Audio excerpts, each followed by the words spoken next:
Supaya presentasi ini lebih bisa kita nikmati bersama-sama, saya sarankan agar kalau misalkan ada pertanyaan di poin yang saya bahas, boleh langsung tanya, nggak apa-apa. Ya, setelah itu, setelah nggak ada pertanyaan pun nggak apa-apa. Kalau misalkan saya sudah selesai presentasi, mau tanya juga nggak apa-apa. Yang melenceng-lenceng pun nggak apa-apa, pertanyaannya yang nggak ada hubungan juga nggak apa-apa ya. Saya akan jawab semua ya. Oke, storytelling in selling. Nah, sebenarnya membawa cerita dalam proses penjualan itu, apakah itu penting? Nah, tentu orang mengatakan, saya nggak tahu pentingnya di mana ya. Pentingnya ada di mana? Why is it important? Maksudnya, kenapa kalau kita punya kemampuan bercerita itu sangat penting dalam hal penjualan? Yang pertama, jadi saya hadirkan saja AAM ya, di Zoom meeting hari ini. Ya, apa yang saya sampaikan di AAM, saya hadirkan hari ini. Oke? Nah, kenapa bercerita itu sangat penting? Karena semua orang bisa bercerita. Jadi kalau saya bilang, yuk join yuk jadi agen asuransi yuk, banyak orang rasanya tidak mau. Kenapa? Karena rasanya itu nggak bakat. Saya nggak bakat Pak kalau jadi agen. Susah lah Pak, kayaknya kalau agen itu pintar bicara. Saya kan kurang pintar bicara.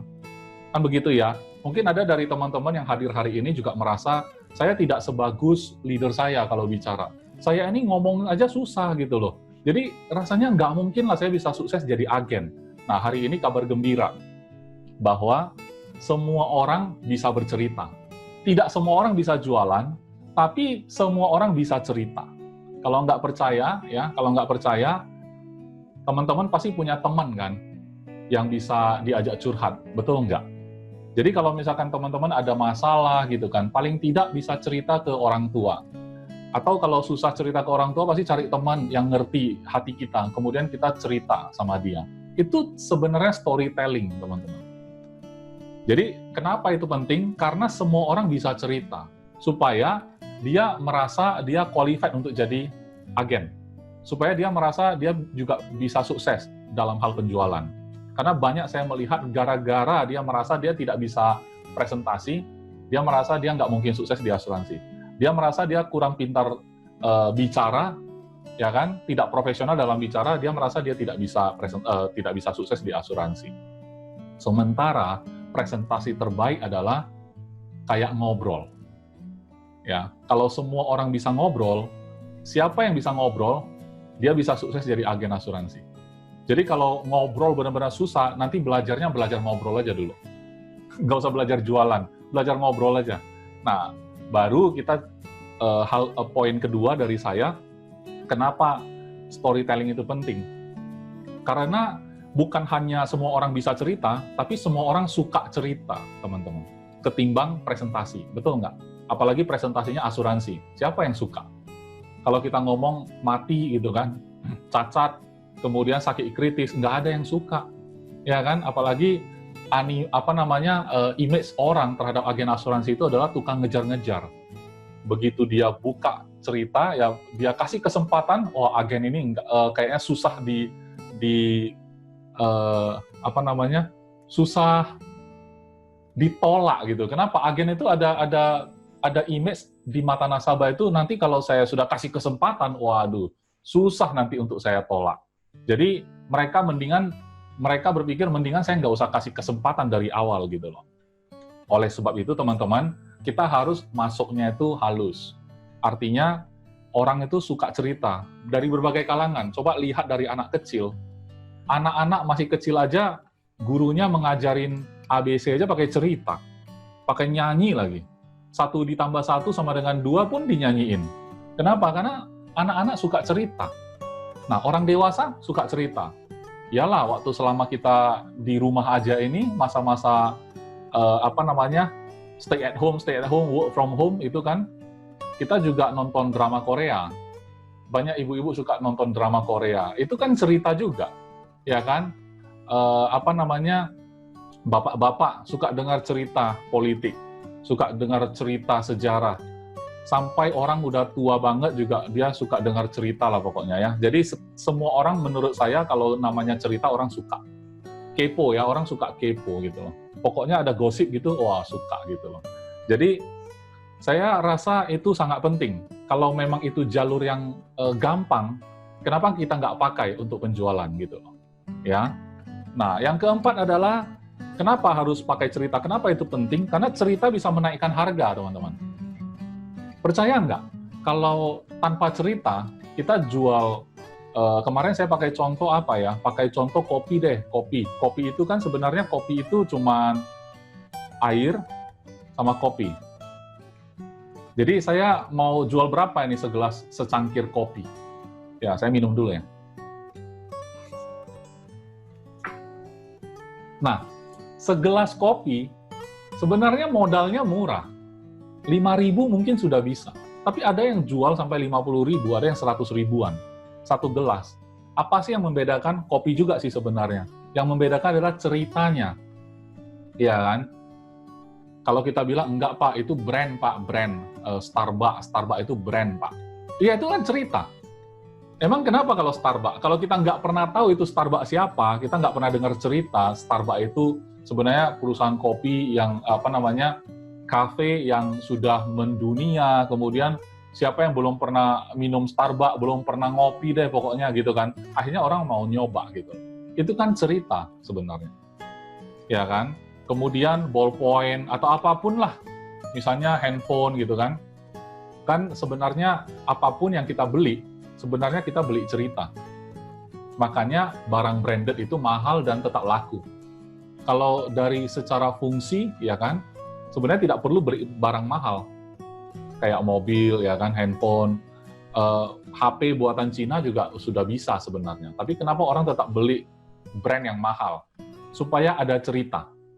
Ya, saya sudah sukses, sehingga saya pakai barang yang branded. Itu cerita gitu loh.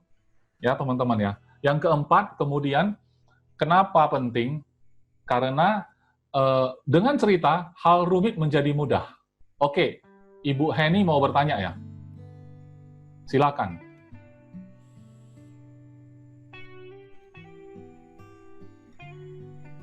Halo Ibu Henny, mungkin terpencet ya? Terpencet, oke. Oke, kita lanjut. Berarti bukan tanya ya? Oke, saya lanjut ya. Oke, teman-teman. Pada saat Anda bergabung di dunia asuransi juga, itu juga cerita.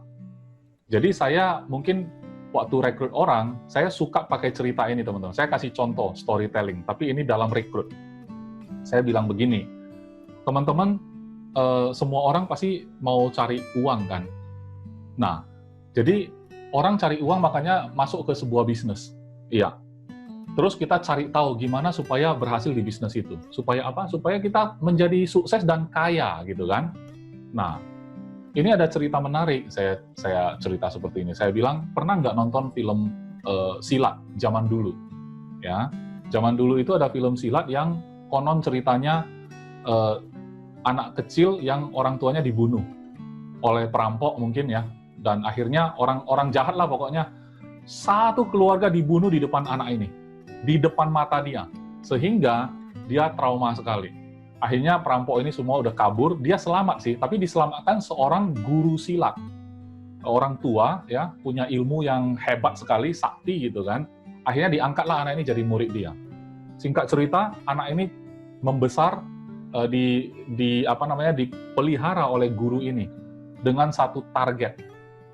Setelah guru ini mengajarkan semua ilmunya, anak ini sudah besar pasti mau turun gunung untuk balas dendam.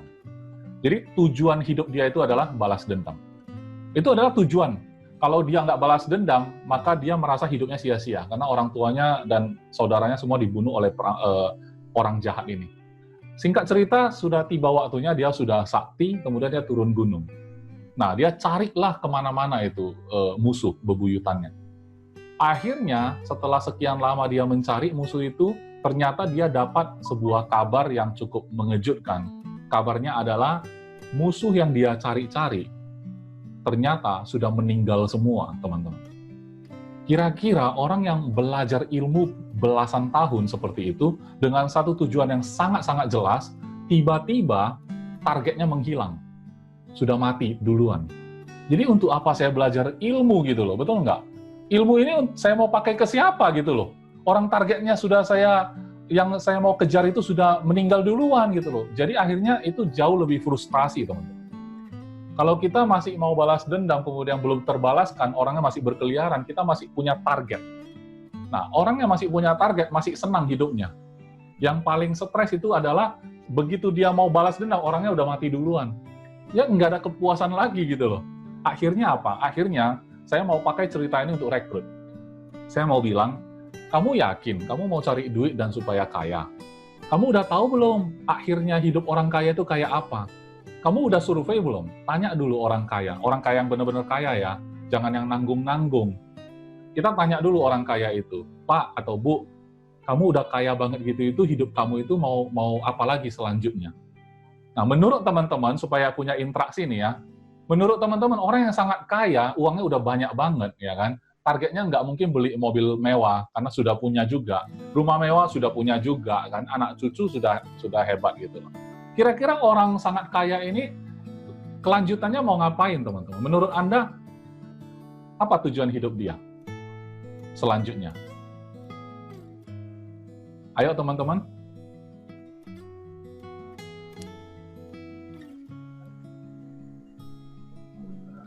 Senyum-senyum aja.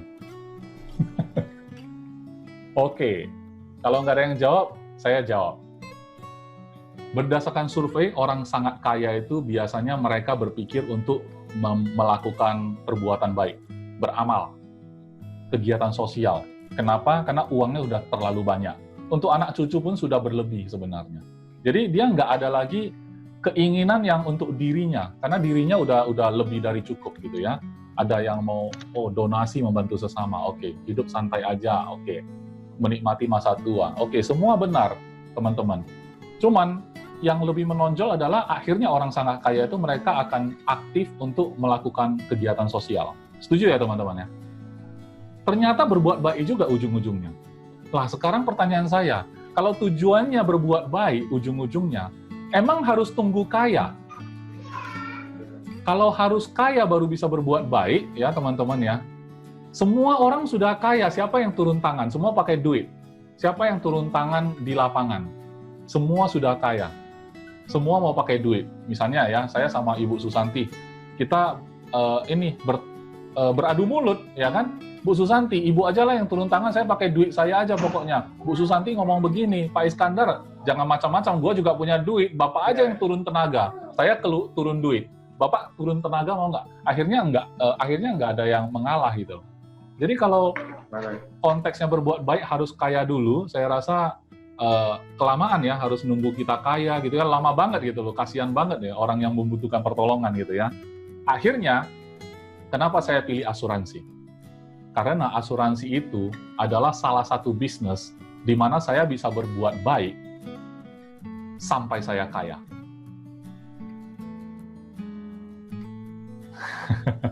Kalau bisnis lain, saya kerjakan dulu bisnis itu, setelah saya kaya, saya berbuat baik. Di bisnis asuransi, saya berbuat baik sampai saya kaya. Wah, luar biasa kan? Nah, cerita seperti ini kalau kita presentasikan dengan intonasi yang tepat, dengan wajah kita, ekspresi kita yang tepat gitu kan, saya rasa ini sangat menyentuh gitu kan. Dan itu sangat-sangat gampang diingat sama orang. Itu sebabnya saya mau bilang storytelling itu sangat penting. Sekali Anda kuasai, ya kan, mungkin Anda bisa mempengaruhi banyak sekali orang ya, bukan hanya untuk asuransi. Jadi ilmu yang saya mau sharing ini, saya tidak suka kalau sebatas asuransi. Asuransi itu hanya, saya sering ngomong begini sama agent-agent saya bilang asuransi itu cuma alasan saja sehingga kita berkenalan hari ini. Perkenalan kita itu untuk sesuatu yang jauh lebih besar dari bisnis. Hubungan kita bukan sebatas uang. Terlalu sepele kalau kita berjodoh hari ini, ketemu sebagai leader dan agent, dan untuk itu saja urusannya. Saya mau lebih dari itu. Saya nggak puas hanya sebatas itu. Saya mau jadi abangnya bagi dia, atau bapaknya bila perlu, atau adik dia. Kita mau menjalin hubungan yang bukan sebatas uang atau bisnis gitu ya. Jadi teman-teman sudah setuju ya dengan saya bahwa ini penting sekali ya, storytelling ini penting untuk dikuasai, terutama di bidang. Iya. Oke, kemudian yang kedua, pertanyaan berikutnya, Pak, kalau storytelling itu kan berarti harus banyak cerita nih. Ceritanya diambil dari mana sumbernya ya? Sumber cerita bisa dari beberapa hal lah ya. Yang pertama, mungkin kita bisa ceritakan ulang apa yang pernah kita alami. Jadi makanya beda storytelling agen asuransi yang sudah berpengalaman, karena dia sudah menjalani bisnis ini sudah cukup lama gitu kan. Tentu ada klaim, tentu ada ketemu nasabah, mulai dari yang gampang sampai yang paling sulit. Dia bisa cerita itu pada saat ketemu rekrutan atau bahkan nasabah. Ya, kita bisa pakai cerita yang kita sendiri alami sendiri ya. Itu sumber yang pertama. Sumber yang kedua, kalau teman-teman bilang, Pak, kalau begitu hanya agen lama dong yang bisa storytelling. Saya kan baru join, Pak, bagaimana pula gitu kan. Nah, nggak usah khawatir. Makanya teman-teman harus, kalau apalagi yang baru ya, harus rapat ya, harus deketin agen lama. Harus deketin leader Anda yang sudah berpengalaman itu. Anda sedotlah ceritanya. Anda pakai cerita yang dia sudah alami. Orang itu sudah alami klaim gitu kan. Artinya gini, mungkin kita nggak perlu nasabah kita yang harus klaim dulu, baru kita ada testimoni. Saya lihat di media sosial, agen-agen suka posting ya, yang dimana postingannya itu adalah asuransi bayar klaim, Panin bayar klaim gitu. Padahal bukan nasabah dia, nasabah orang lain. Dia ambil cerita orang lain. Iya, itu storytelling pakai cerita orang ya. Itu boleh-boleh saja, sah-sah saja, terutama pada saat kita masih belum banyak yang kita alami sendiri langsung ya. Yang ketiga, ya sumber cerita yang kita bisa pakai adalah yang kita baca-baca, kita dapatkan dari manapun lah, berbagai sumber lah. Mungkin bukan dari orang ya, mungkin hasil bacaan kita di internet, di media sosial, itu bisa fiksi atau ilmiah, bisa kejadian beneran atau hanya sekedar ilustrasi. Storytelling itu kan tidak harus cerita yang benar-benar terjadi, teman-teman. Ya, kalau misalkan kita pengen cerita ya, hal yang tidak benar-benar terjadi, tapi dalam rangka membuat orang paham sesuatu, ya silakan aja. Ya kan? Orang-orang zaman dulu yang kita sebut sebagai orang filsafat itu ya, atau orang-orang yang bijaksana, orang zaman dulu itu kan bijaksana ya.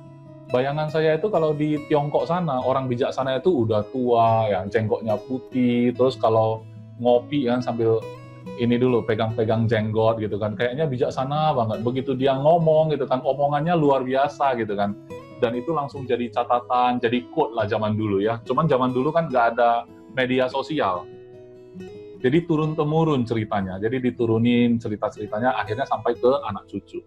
Teman-teman, luar biasa efektif ya cerita itu. Kadang-kadang kita nggak tahu lagi sumbernya dari mana, tapi kita jadinya terpengaruh banget. Di sini siapa yang pernah dengar, zaman dulu ya waktu masih kecil, orang tua bilang, jangan malam-malam itu kan nampak bulan ya, jangan tunjuk bulannya. Nanti kalau kita tunjuk pakai jari kita bulan itu, telinga kita bisa kepotong gitu ya, ada ya, jadi kecil atau apa? Bener banget, Pak. Ada Pak, ada Pak. Ada ya. Itu nggak benar, itu nggak ada bukti. Mitos ya. Mitos saja bisa dipercaya sampai sekarang. Bayangin aja betapa efektifnya storytelling, betapa luar biasanya storytelling. Langsung cek telinganya itu ada bekasnya apa nggak. Biasanya saya seperti itu dulu. Oh gitu ya, langsung pegang ya. Ini ya langsung terasa tuh besok paginya bener nggak ya gitu. Iya. Artinya kalau kita tanya dokter, itu sama sekali nggak benar gitu loh, nggak ada bukti ilmiah, tapi kita turunin lagi ke anak. Pokoknya orang tua ngomong gitu ya sudah kita ikut aja, nanti jangan-jangan kita kualat gitu ya. Pokoknya orang tua ngomong apa ikut saja. Bayangin storytelling itu begitu powerful. Jadi orang mungkin bisa lupa siapa yang ngomong, tapi orang tetap ingat rasanya gitu ya. Orang tetap merasakan itu, mencekamnya itu. Teman-teman nonton film horor dari bioskop pulang ke rumah, malam-malam ya misalnya ada film apa nih, kuntilanak gitu kan. Begitu pulang, rasanya di kamar kita ada seekor kuntilanak juga. Yang tidak real menjadi real. Kenapa? Gara-gara cerita gitu loh. Karena apalagi sudah divisualisasikan ya, pakai suara. pakai video, pakai gerakan gitu segala macam. Makanya waktu presentasi di depan nasabah, teman-teman, sebenarnya setelah kita pulang dari tempat nasabah, sebenarnya nasabah itu seperti baru nonton film horor gitu ya. Teringat terus gitu ya, apa yang kita ngomongin dia teringat gitu kan. Nah, berarti storytelling Anda luar biasa. Biasanya nasabah yang besoknya akan kejar Anda. Bu Susanti, tolong dong besok buatin ya, yang semalam kamu tawarin saya sudah mau nih. Kalau bisa langsung diproses ya gitu loh. Kenapa? Udah terlalu mencekam. Artinya dia merasa dia sangat butuh itu proteksi gitu. Jadi itu ya teman-teman ya. Kemudian saya lanjutkan. Nah, ada sedikit perbedaan ya, karena yang kita jual ini kan insurance, asuransi. Jadi asuransi ini produk yang apa ya? Mau dibilang produk nggak ada barangnya kan, nggak ada barangnya. Mau dibilang jasa, jasanya apa gitu loh.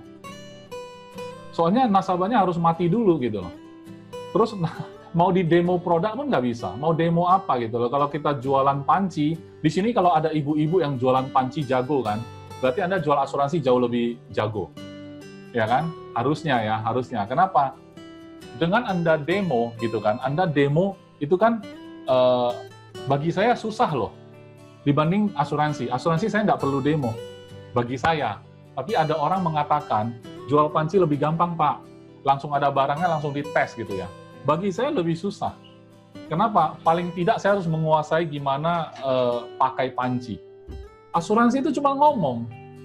Nggak perlu demo, nggak perlu apa-apa. Ngomong, terus ada yang mau, ada yang nggak. Gitu aja. Panci juga sama. Anda demo, ada yang mau, ada yang nggak. Cuman semuanya bisa berdecak kagum ya. Oh, luar biasa. Wah, luar biasa.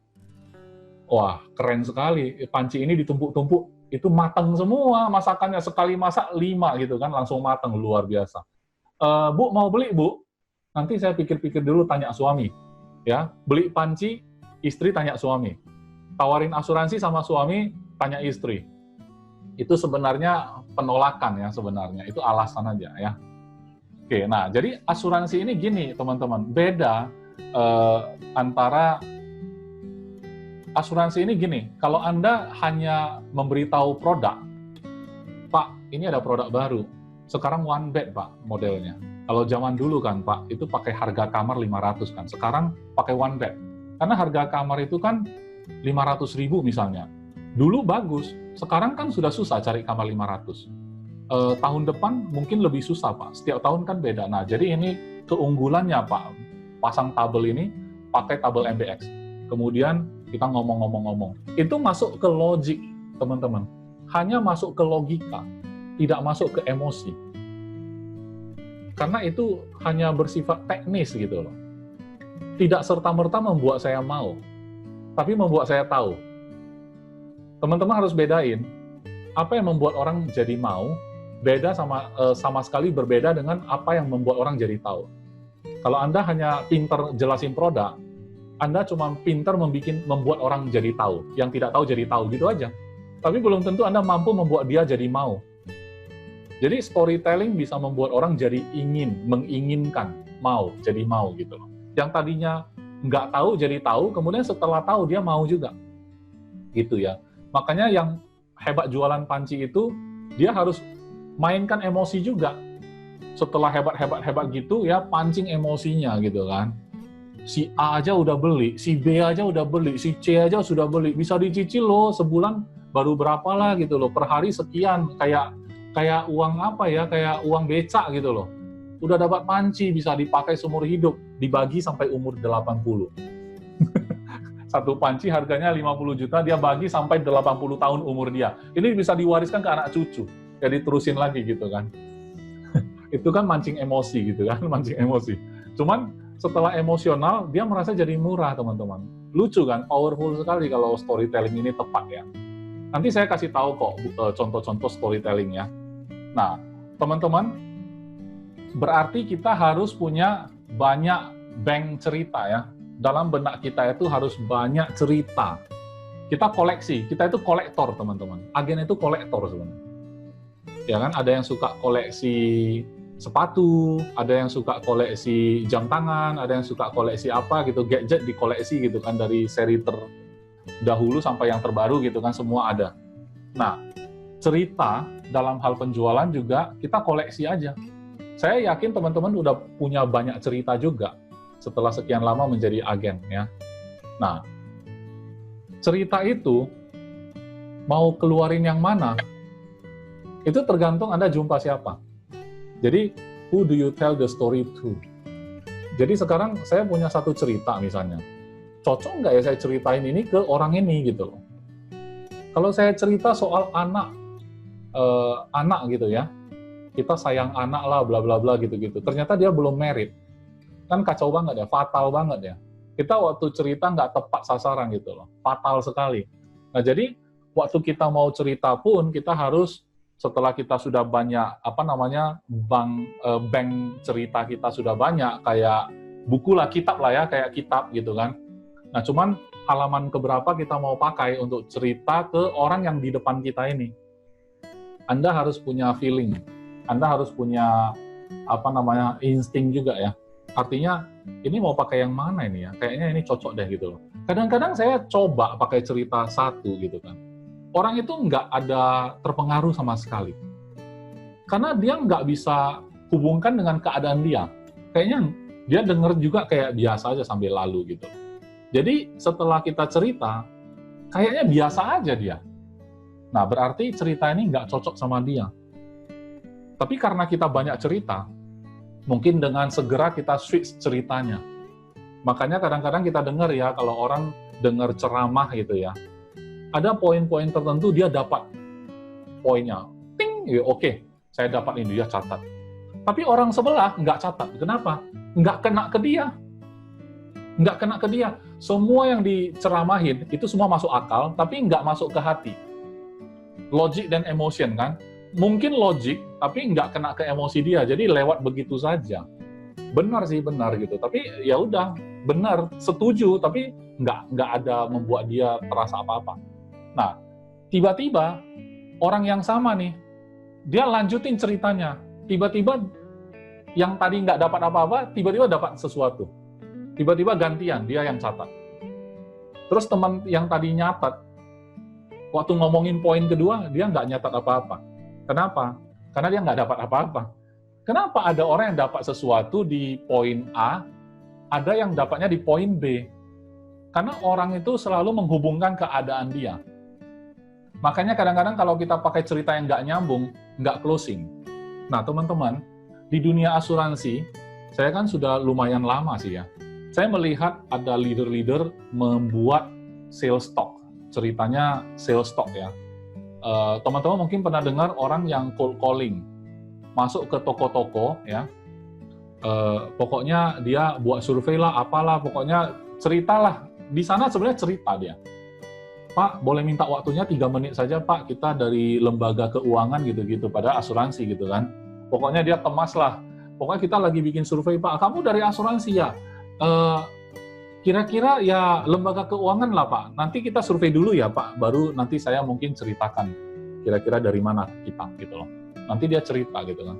Nah, cerita yang sama dia pakai ke toko A, toko B, toko C, toko D. Cerita yang sama. Akhirnya kan ada satu ya, dari 10 toko, ada satu yang ikut cerita kita. Dan akhirnya orang itu masuk 500.000 per bulan. Oke? Si agen merasa apa? Berhasil. Si agen merasa, oh pola ini benar. Saya akan pakai metode ini, besok saya kelilingi lagi. Di mana ya cari toko lagi ya, yang saya bisa masuk ya, di jalan apa lagi nih. Dia gerak ke jalan ini. Oke, kemudian dia lakukan hal yang sama, ada yang nyangkut, ada yang tidak nyangkut. Ada yang masuk, ada yang banyak yang tidak masuk gitu.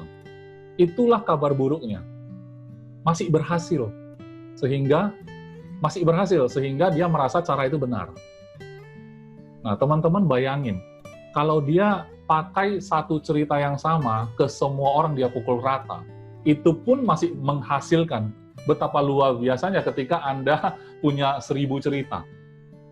Dan pada saat Anda mengeluarkan cerita yang tepat kepada orang yang tepat, setiap orang masuk jadinya.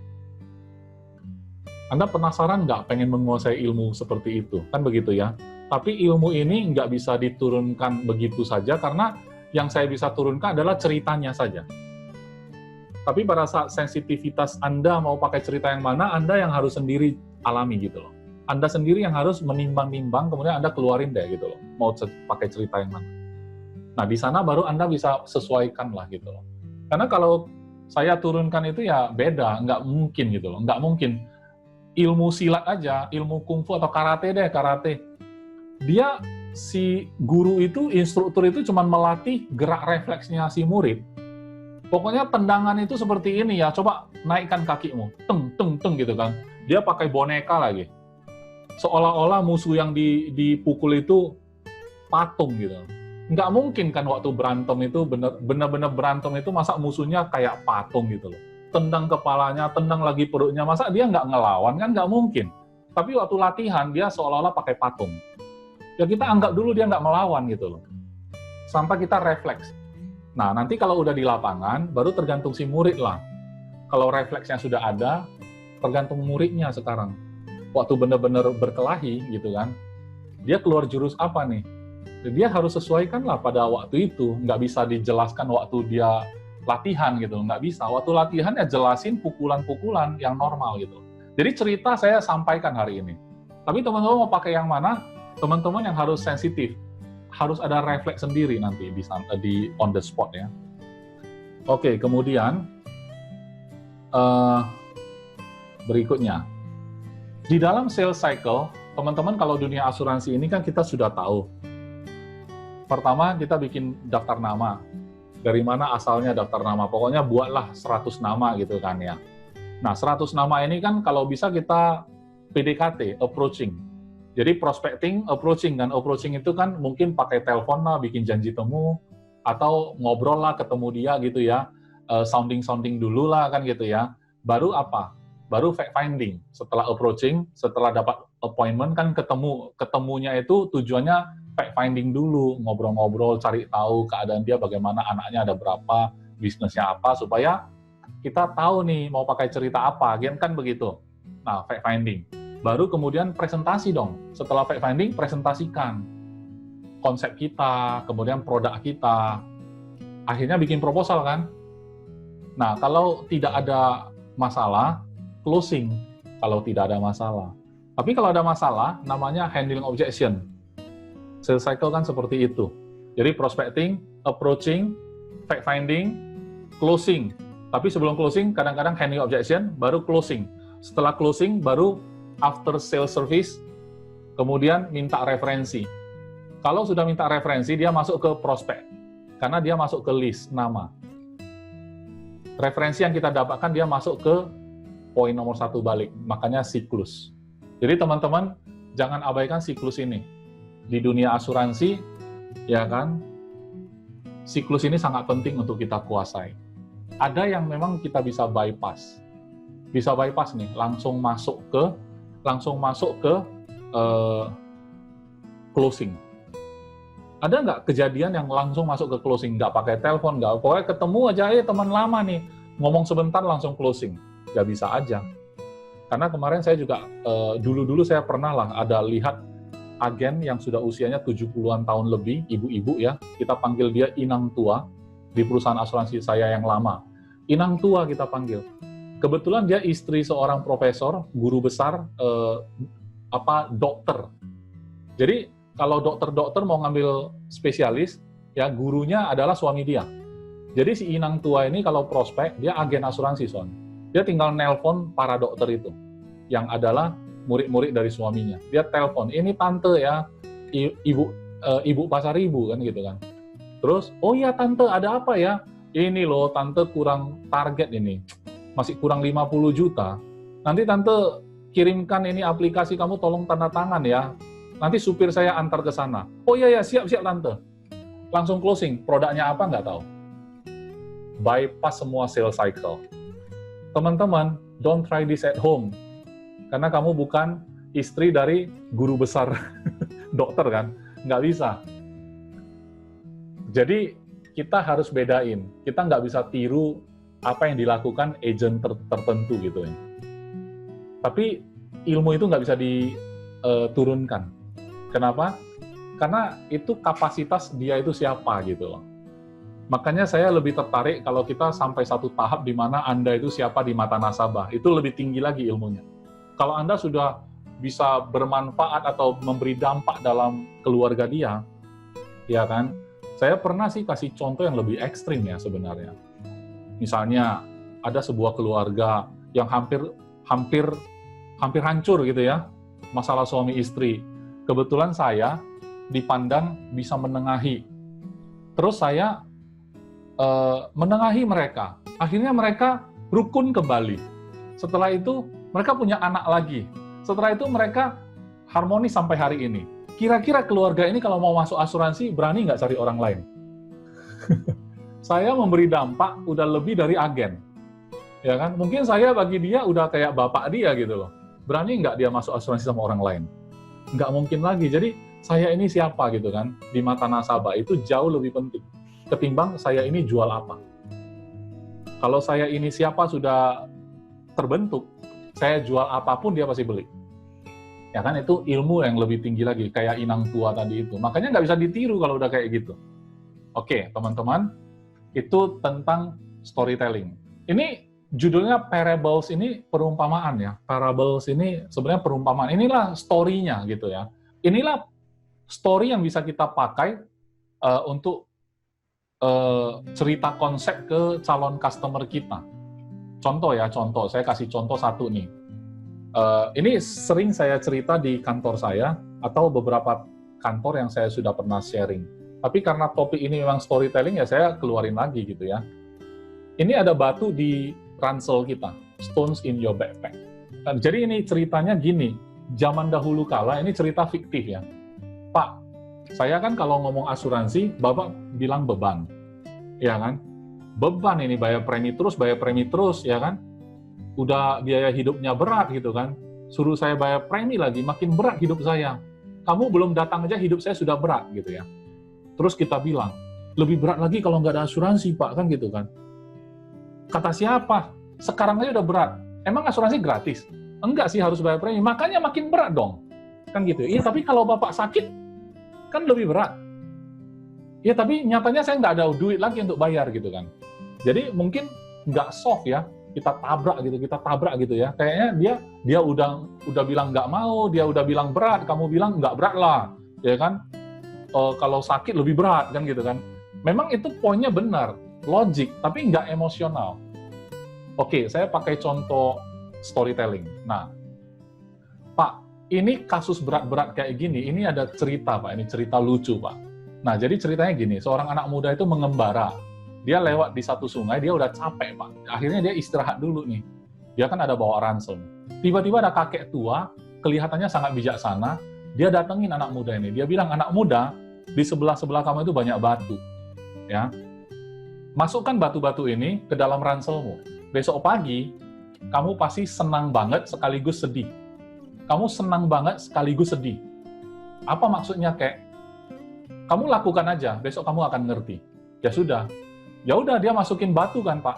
Nah, dia masukin batu, dia lanjutkan perjalanan. Ranselnya makin berat, ya kan? Sangat berat. Udah capek kan, tambah batu lagi. Jadinya sangat berat. Tapi demi dia membuktikan, dia penasaran juga. Ini kakek siapa sebenarnya? Dan apa maksudnya? Dia pengen tahu. Nah, akhirnya dia sampai ke tujuan dan dia istirahat satu malam. Besok pagi dia bangun, dia teringat. Oh iya, kakek itu mengatakan saya akan senang sekaligus sedih. Ini ada apa? Akhirnya dia pergi ambil backpack-nya, ya. Dia bukalah ransel dia, dan dia sangat terkejut, ya. Dia senang sekali. Tahu apa yang terjadi, teman-teman? Ayo, ada yang bisa tebak? Batunya jadi emas.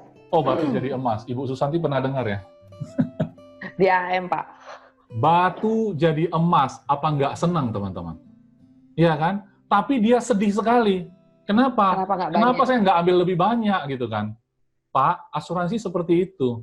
Waktu saya suruh masuk, pasti berat. Iya kan? Waktu itu terpakai, rasanya sedih sekali, nyesel sekali. Kenapa saya nggak masuk lebih besar, Pak? Kan begitu. Itu storytelling, teman-teman. Ada rasa beda nggak feelingnya ketika dengar berat ya, Pak ya? Ya kan? Bapak sakit lebih berat loh, Pak. Mana lebih soft? Storytelling lebih soft. Ya kan, storytelling lebih soft ya. Pak, gini Pak, ya. dengar cerita Bapak kan, kemarin ada satu nasabah mungkin gitu ya, masih muda, terus tiba-tiba suaminya kena kanker gitu. Memang sih udah sempat masuk asuransi, tapi kata dari suaminya itu, begitu dia tahu dia kena kanker, dia ngomong ke istrinya, tahu seperti itu, saya beli asuransi jiwa ya. Berarti kan terbukti baru gitu ya. Disadari setelah kena kanker gitu. Ya. Nah, sekarang kita kombinasi cerita Batu ini dengan cerita kisah nyata nasabah ini. Jadi kalau nanti kita datang ke nasabah yang lain lagi, kita kombinasikan dua cerita ini, satu kisah fiktif, satu kisah nyata. Kan begitu. Dan ini orangnya masih ada. Nah, kita waktu cerita lebih powerful lagi. Gitu loh. Oke, teman-teman. Jadi yang pertama, cerita pertama ini bisa dipahami ya. Saya next ke cerita berikutnya nih. Ini storytelling-nya ya, poin-poinnya. Genset, generators, genset. Kalau saya kasih perumpamaan bahwa asuransi itu seperti genset. Pak, kita kan tinggal di Medan nih. Nah, ini keuntungannya kita prospek di Medan. Karena orang Medan kalau ngomong genset ya rata-rata semua orang ada sih. Karena sering mati lampu. Kalau saya cerita ini ke teman-teman di Jakarta, mereka agak bingung. Karena mati lampu kemarin baru kejadian tahun kemarin ya. Baru setengah hari atau 1 hari itu mati lampu, terus wah ampun-ampun mereka. Terus anak saya bilang, cupu banget mereka di Jakarta ya, baru mati lampu sehari aja udah ribut-ribut. Kita di Medan udah sering, udah biasa. Kita sangat berpengalaman dalam dunia permati lampuan ya. Nah, jadi genset ini kan kalau di rumah kita Pak, kita tanyalah, Pak, di rumah Bapak ada genset nggak? Ada. Nah, waktu Bapak beli genset, Bapak perhatikan kapasitasnya nggak? Atau asal ada aja? Yang penting adalah kan genset kan, yang penting kalau mati lampu baru dipakai kok kan gitu. Terus dia bilang, saya lupa sih. Nah, sebenarnya gimana sih beli genset yang benar? Kita harus lihat dulu, kapasitas listrik di rumah kita itu berapa watt. Kan begitu ya.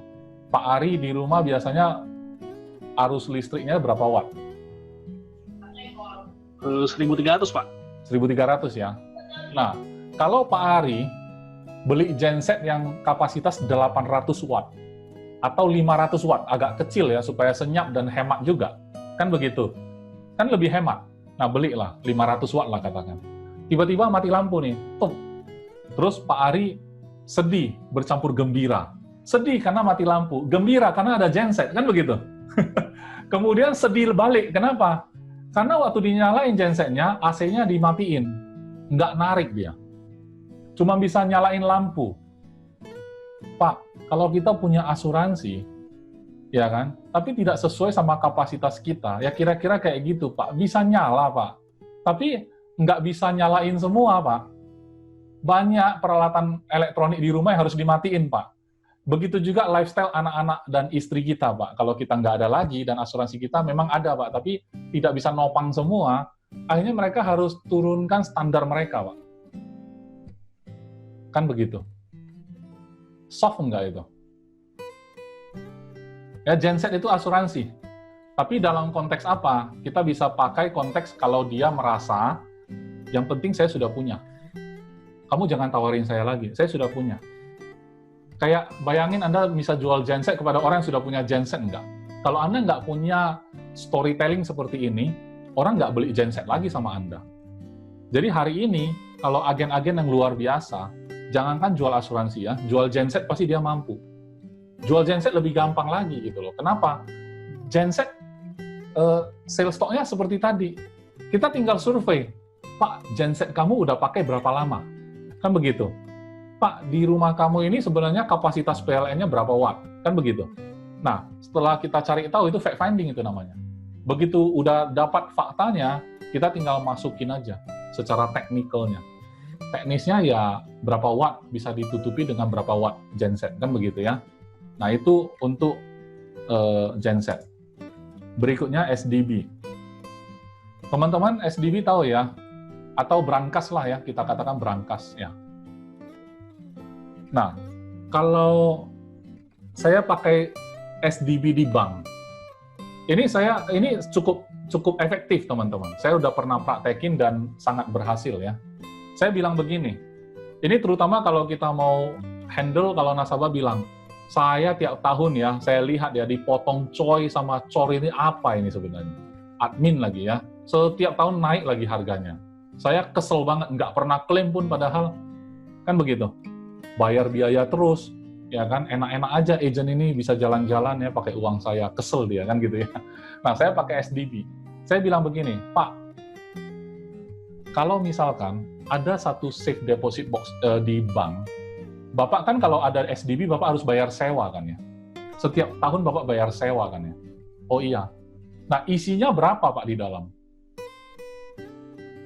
Ibu Aswan kalau ada SDB di bank, isinya di dalam mau isi berapa? Mau isi apa aja? Biasanya isi apa aja itu SDB di bank? Surat-surat penting lah. Surat-surat penting ya? Iya. Iya. Ada emas batangan juga nggak? Iya. Ada. Nah, sekarang Polis kan asuransi Pak polis disimpan di sana. asuransi ya boleh juga. Nah, kalau SDB ini kan sebenarnya isinya mau berapa ya tergantung kita kan. Tapi udah kita yang isi, kita bayar lagi sewanya, betul nggak? Asuransi ini SDB. Bapak bayar sewa, isinya saya isiin. Bapak mau isi berapa, saya isiin. Ya kan? Bapak bayar uang sewa, ya kan? Saya isi dalamnya 3M. Mau nggak, Pak? 5M, 10M, 15M, saya isiin, Pak. Bapak ngomong aja. Saya isiin. Tapi kita deal, Pak. Saya isiin 3M, Bapak tidak boleh buka brankas ini. Kecuali kalau sakit, harus rawat inap. Nah, bil rumah sakit itu boleh pakai isi 3M ini untuk bayar. Tahun depan, saya isi balik penuh 3M lagi. Bapak tinggal bayar uang sewanya aja. Bapak mau? Mau nggak kalau ada SDB kayak gitu? Isinya saya isiin 3M. Itu apa itu? MBX X300. Ya, SDB ya. Kalau saya langsung pakai kartu MBX-nya, orang asuransi. Saya paling alergi sama asuransi gitu kan. Lu mau nguntungin gua kan gitu. Sekarang kalau saya pakai storytelling, justru saya yang terkesan mau nguntungin dia. Saya yang mau buat dia untung sebenarnya. Betul nggak? Ya kan?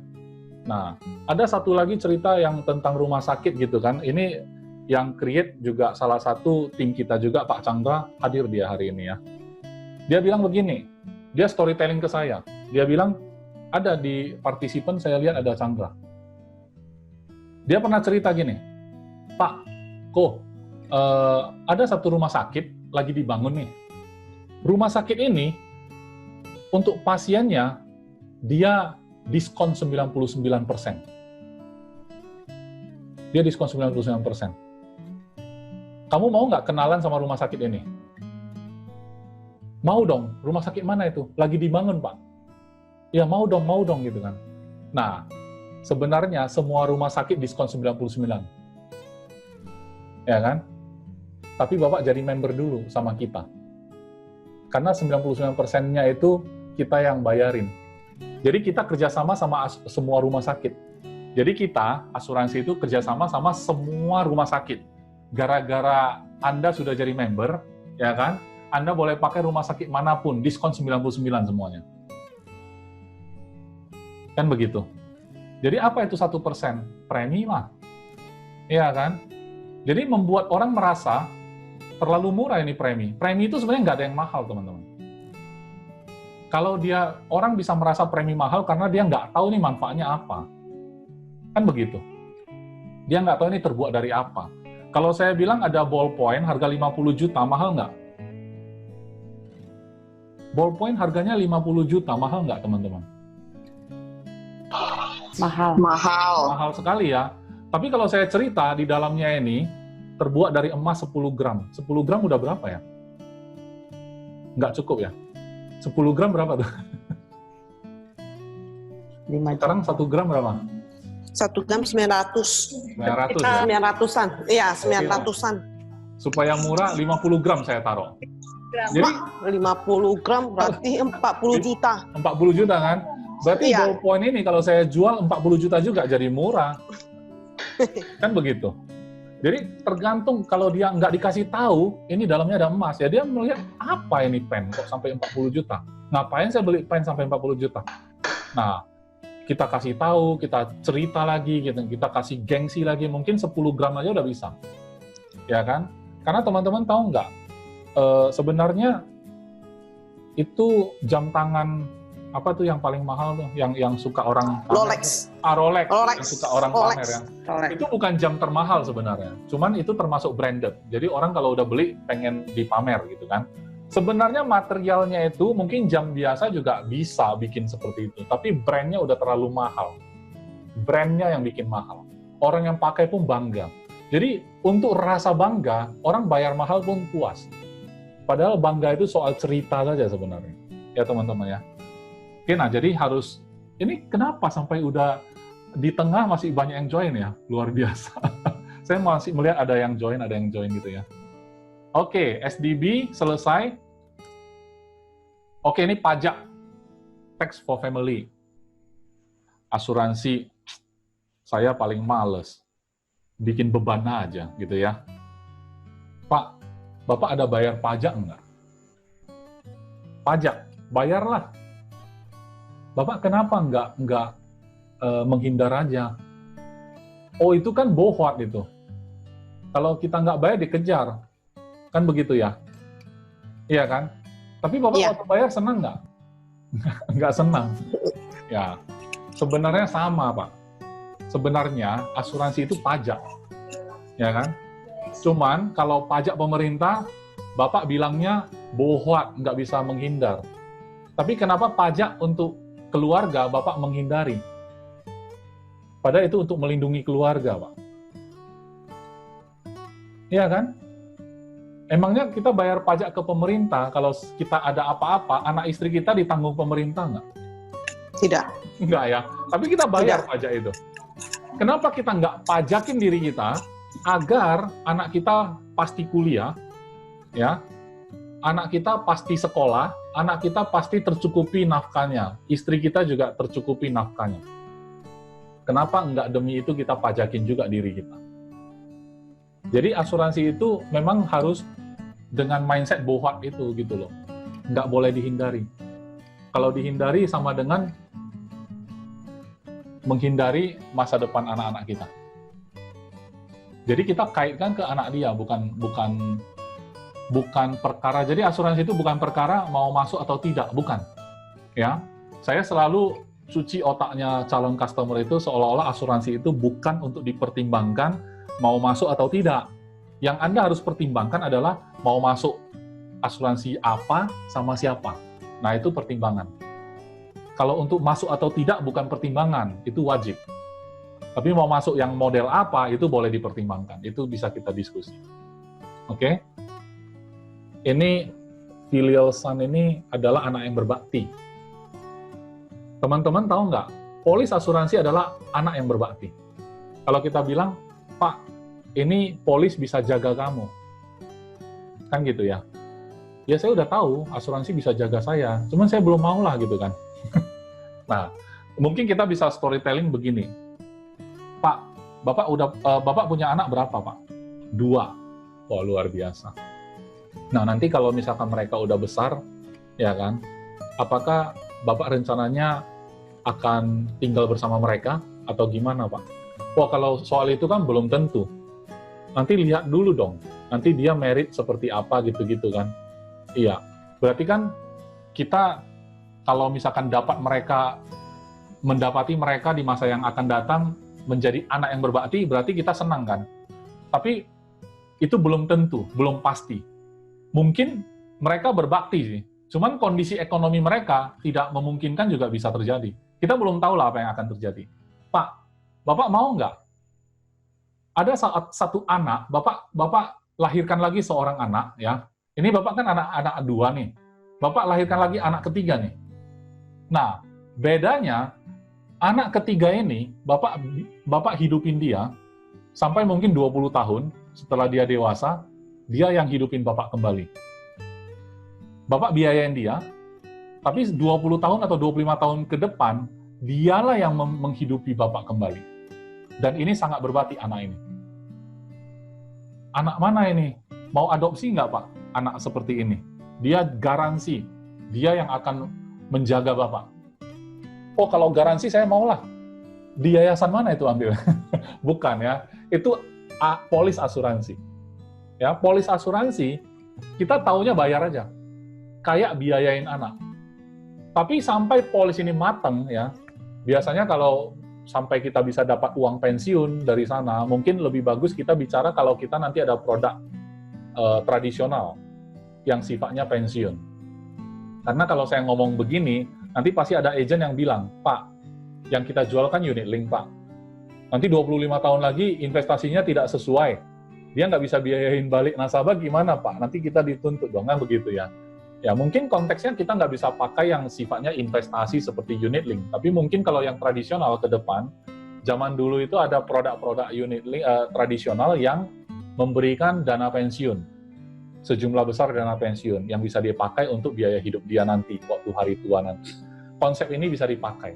Atau konsep anak berbakti ini bisa dipakai dengan kartu MDX. Kita bisa bilang begini, kartu ini mulai hari ini pun dia berbakti. Kartu ini anak Bapak. Kalau misalkan ada sakit atau apa, dia yang jaga aja, tinggal masuk rumah sakit, nanti di-cover semua. Ya kan? Oke, nah itu untuk anak berbakti. Berikutnya, ini ayah bekerja dari surga, Daddy in heaven. Ini sedikit emosional ya, artinya menggugah perasaan gitu kan. Ini ada kaitan dengan klaim nasabah kita yang terima klaimnya itu adalah istri dan anak-anak dia yang masih kecil. Ini saya bisa kombinasi dengan cerita nyata dari agent saya yang kita bayar klaimnya. Suaminya meninggal, ya kan, klaimnya cair, kita minta dia datang ke kantor untuk terima cek waktu itu. Tapi dia datang, dia bawa anak masih kecil. Dan saya waktu menyerahkan cek itu, saya ada sedikit bicara ya sama dia. Saya bilang, Ci, saya masih ingat waktu beliau kita datangi, kita tawarin asuransi. Dan dia waktu itu tidak banyak ngomong sih, Ci. Dia salah satu nasabah yang termasuk tidak banyak negatif sama asuransi. Setelah kita bicara, nggak berapa lama dia bilang, oke, saya masuk gitu kan. Dia langsung tanda tangan. Dia bayar premi 900.000. Ci, sebenarnya dia kan boleh aja kalau dia nggak mau masuk. Tapi dia putuskan mau, karena saya tahu dia sayang sama kalian. Jadi hari ini, kalau cek ini Aci terima, saya ingin Aci terima kasihnya bukan sama kami, tapi sama mendiang suami. Waktu saya ngomong begitu, dia udah nangis. Dia udah nangis, anaknya masih kecil juga. Jadi yang kedua saya minta, Ci, bantu kami untuk sosialisasi bahwa ke masyarakat, setiap kali orang dengar asuransi, Aci bantu kami untuk kasih tahu bahwa asuransi bisa menolong kita. Asuransi adalah hal yang baik untuk menjaga keluarga. Bantu kita untuk kampanyekan ini. Kan begitu. Itu aja yang kita minta. Yang ketiga saya minta, waktu itu saya bilang, saya minta izin kalau misalkan saya pakai cerita Cici.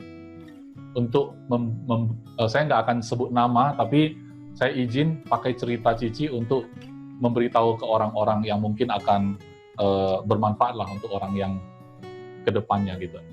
Ya dia izinkan, cuman waktu itu saya merasa sangat terharu ya teman-temannya. Mungkin teman-teman belum dapat pengalaman ini, feelingnya belum dapat. Kenapa ada orang yang jadi agen asuransi dan sangat-sangat fanatik dengan bisnis ini? Karena mereka sudah merasakan sendiri. Karena di depan dia pernah terjadi satu kejadian di mana waktu bayar klaim, terbayarkan semua penolakan nasabah. Terbayarkan semua kesulitan-kesulitan di lapangan. Karena waktu kita membayarkan klaim, itulah fungsi dari yang saya sebut tadi. Berbuat baik sampai kita kaya.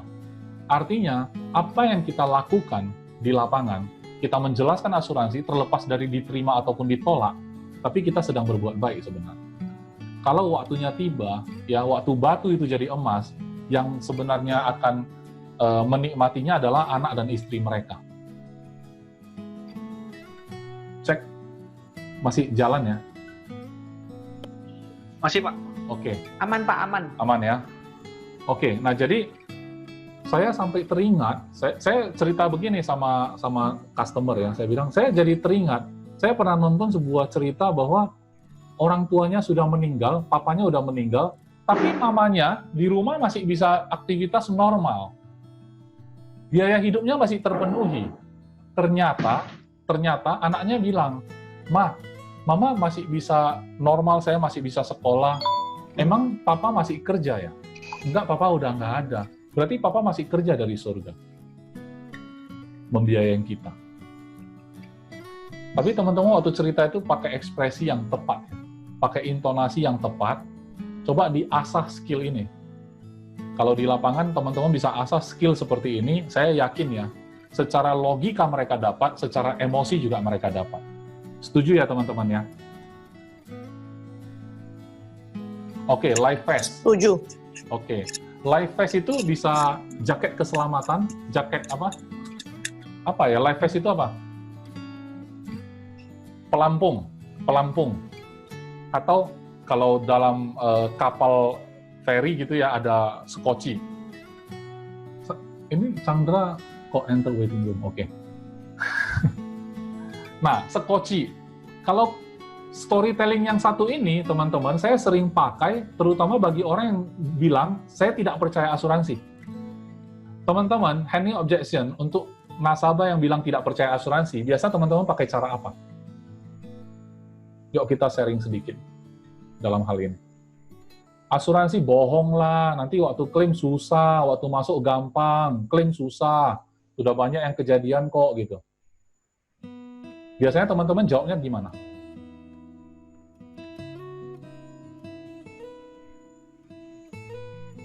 Rivena mau ngomong? Rivena makan. Ada yang mau sharing sedikit?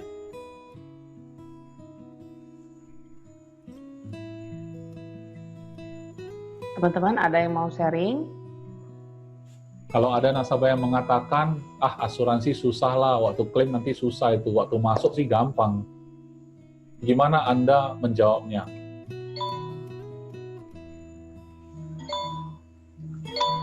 Coba saya jawab ya Pak. Boleh. Seperti kita bagaimana bisa tahu fungsinya airbag mobil, kalau mau tahu ya tabrakan aja gitu. Kalau mau tahu susah atau gampangnya ngeklaim ya udah coba aja sakit gitu. Padahal kan kita nggak mau sakit dan kita nggak mau meninggal kan. Berarti Jadi jangan mengkhawatirkan segala sesuatu yang belum tentu, maksudnya belum terjadi gitu loh. Nah, Tapi kira-kira kita tetap waspada. Oke. Nah, cara menjawab seperti ini tidak salah, terutama pada saat nasabah itu sudah cukup dekat sama kita. Iya, benar. Kita bisa pakai nada yang mungkin lebih ketus, lebih tegas, lebih mengintimidasi. Lu pengen coba aja gitu loh, sakit aja, nanti kan klaim juga keluar gitu loh. Lu coba dulu gitu kan, kayak airbag lu tabrakin aja dulu kan gitu kan. Nasabah langsung berpikir, betul juga lah kan gitu ya. Itu kalau dekat. Tapi cukup dekat ya, Iya, dekat. kalau nggak dekat dia tersinggung. Wah, kabur Pak. Ya, nah jadi kalau dalam kasus seperti ini saya biasanya pakai storytelling begini. Pak, jadi ceritanya Bapak nggak percaya asuransi? Iya. Oke, nggak apa-apa. Bapak nggak usah percaya, tapi Bapak tetap masuk. Loh, kenapa? Kan saya nggak percaya, kok suruh saya masuk? Nah, ceritanya seperti ini, Pak. Misalkan kita mau nyebrang dari Sumatera ke Jawa, kan kita naik ferry. Nah, kebetulan ferinya ada dua nih, sebelah kiri, sebelah kanan. Satu ada sekoci, satu enggak. Bapak pilih mana?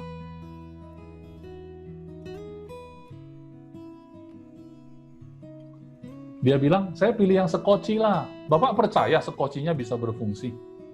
Ini ferry. Iya, kan di ferry ada sekoci, kapal-kapal kecil. Kalau misalkan ferinya tenggelam, kan ada kapal penyelamat tuh, yang kecil-kecil. Nah, Ya, oke. Nah, kapal ferinya ada dua. Satu ada sekoci, banyak sekoci. Satunya nggak ada sekoci sama sekali. Bapak pilih yang mana? Oh, yang ada sekoci lah Pak. Yang ada sekoci. Emangnya Bapak percaya dan yakin bahwa sekoci itu bisa berfungsi nanti? Siapa tahu waktu dibutuhkan dia nggak berfungsi. Setidaknya ada nampak sekocinya sih. Nah, berarti saya nggak paksa Bapak untuk percaya, tapi Bapak harus masuk. Ya ini handling objection tingkat tinggi ya, maksudnya nggak usah ajak orang percaya. Kan dia nggak percaya, Pak namanya percaya, masa saya paksa?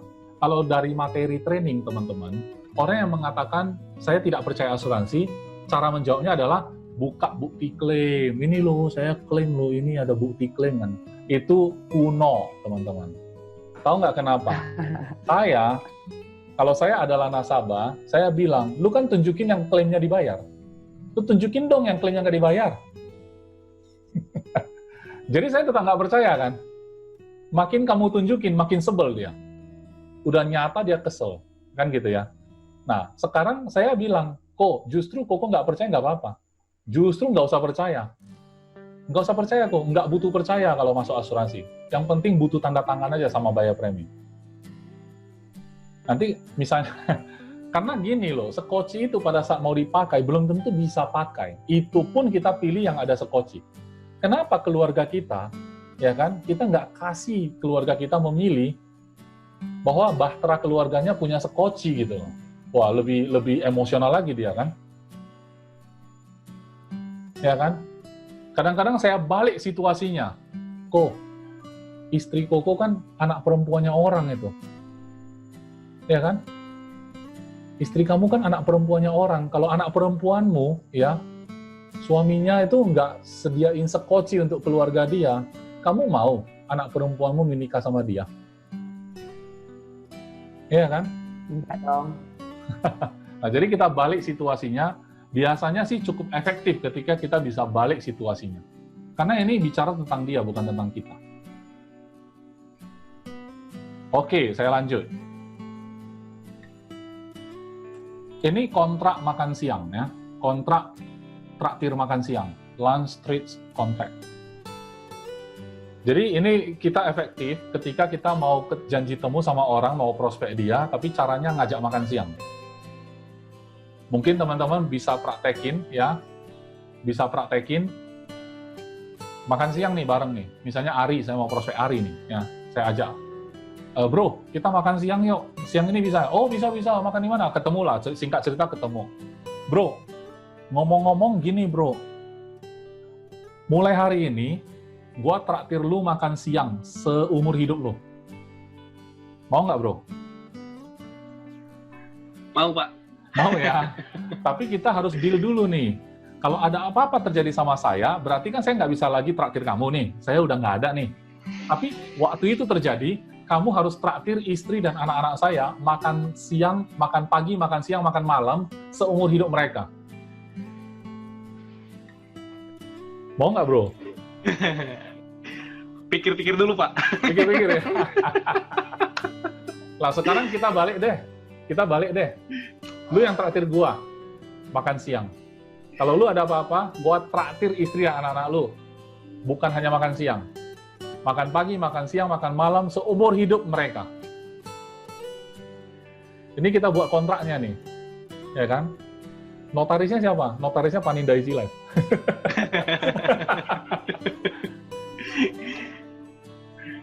Itu makan siang 1 hari sekali itu ya premi.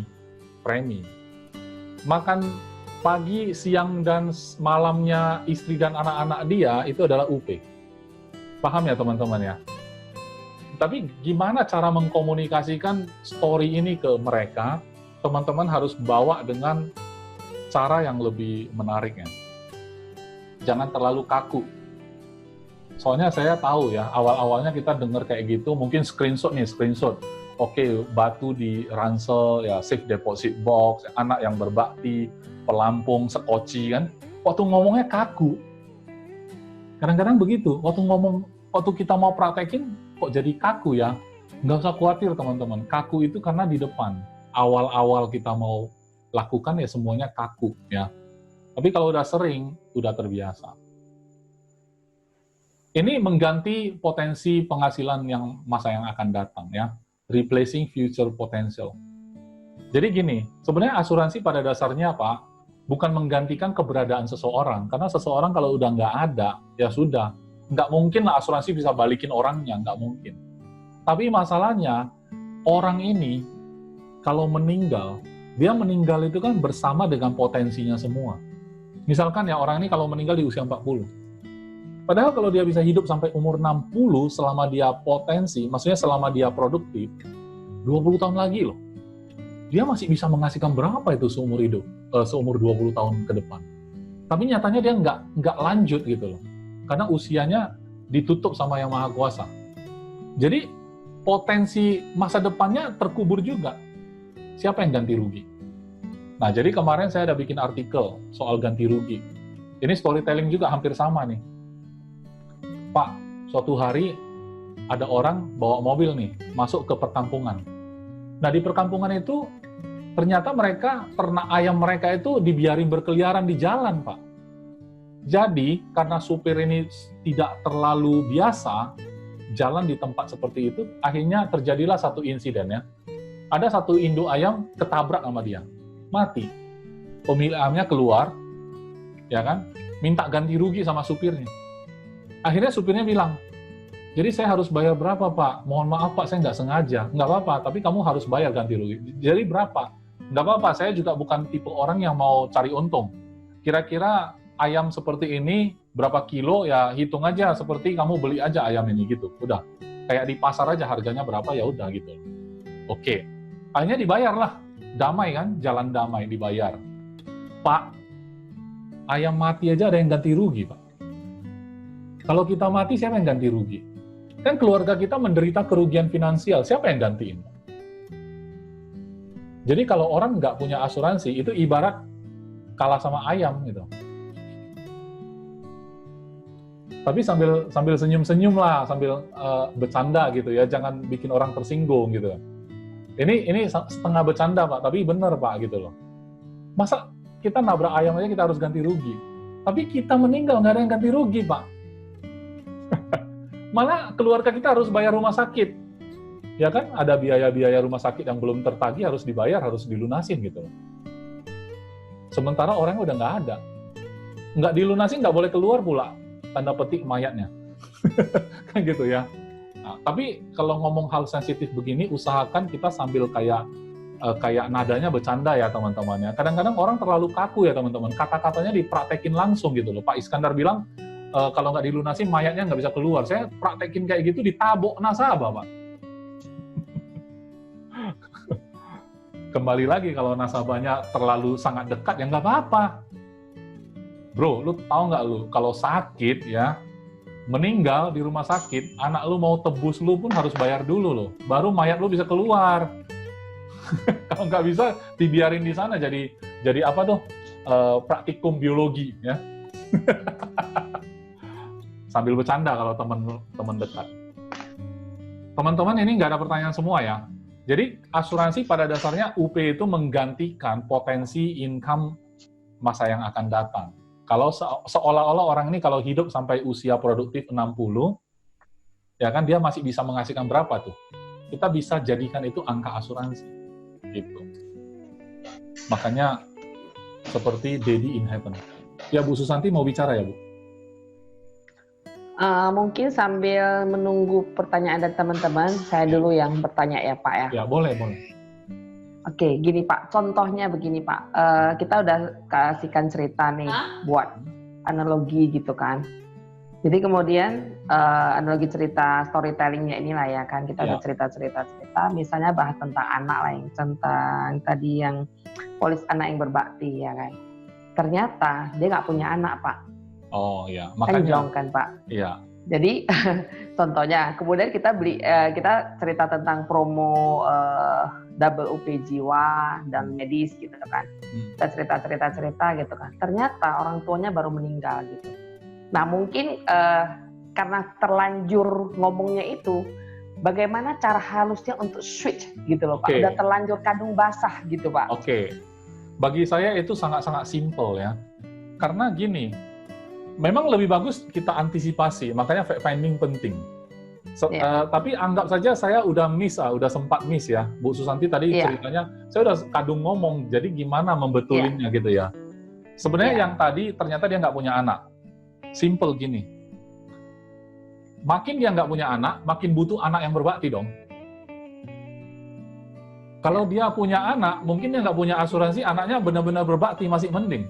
Sekarang dia nggak punya anak, lebih parah, dia mesti punya anak yang berbakti. Dia lebih mesti punya polis.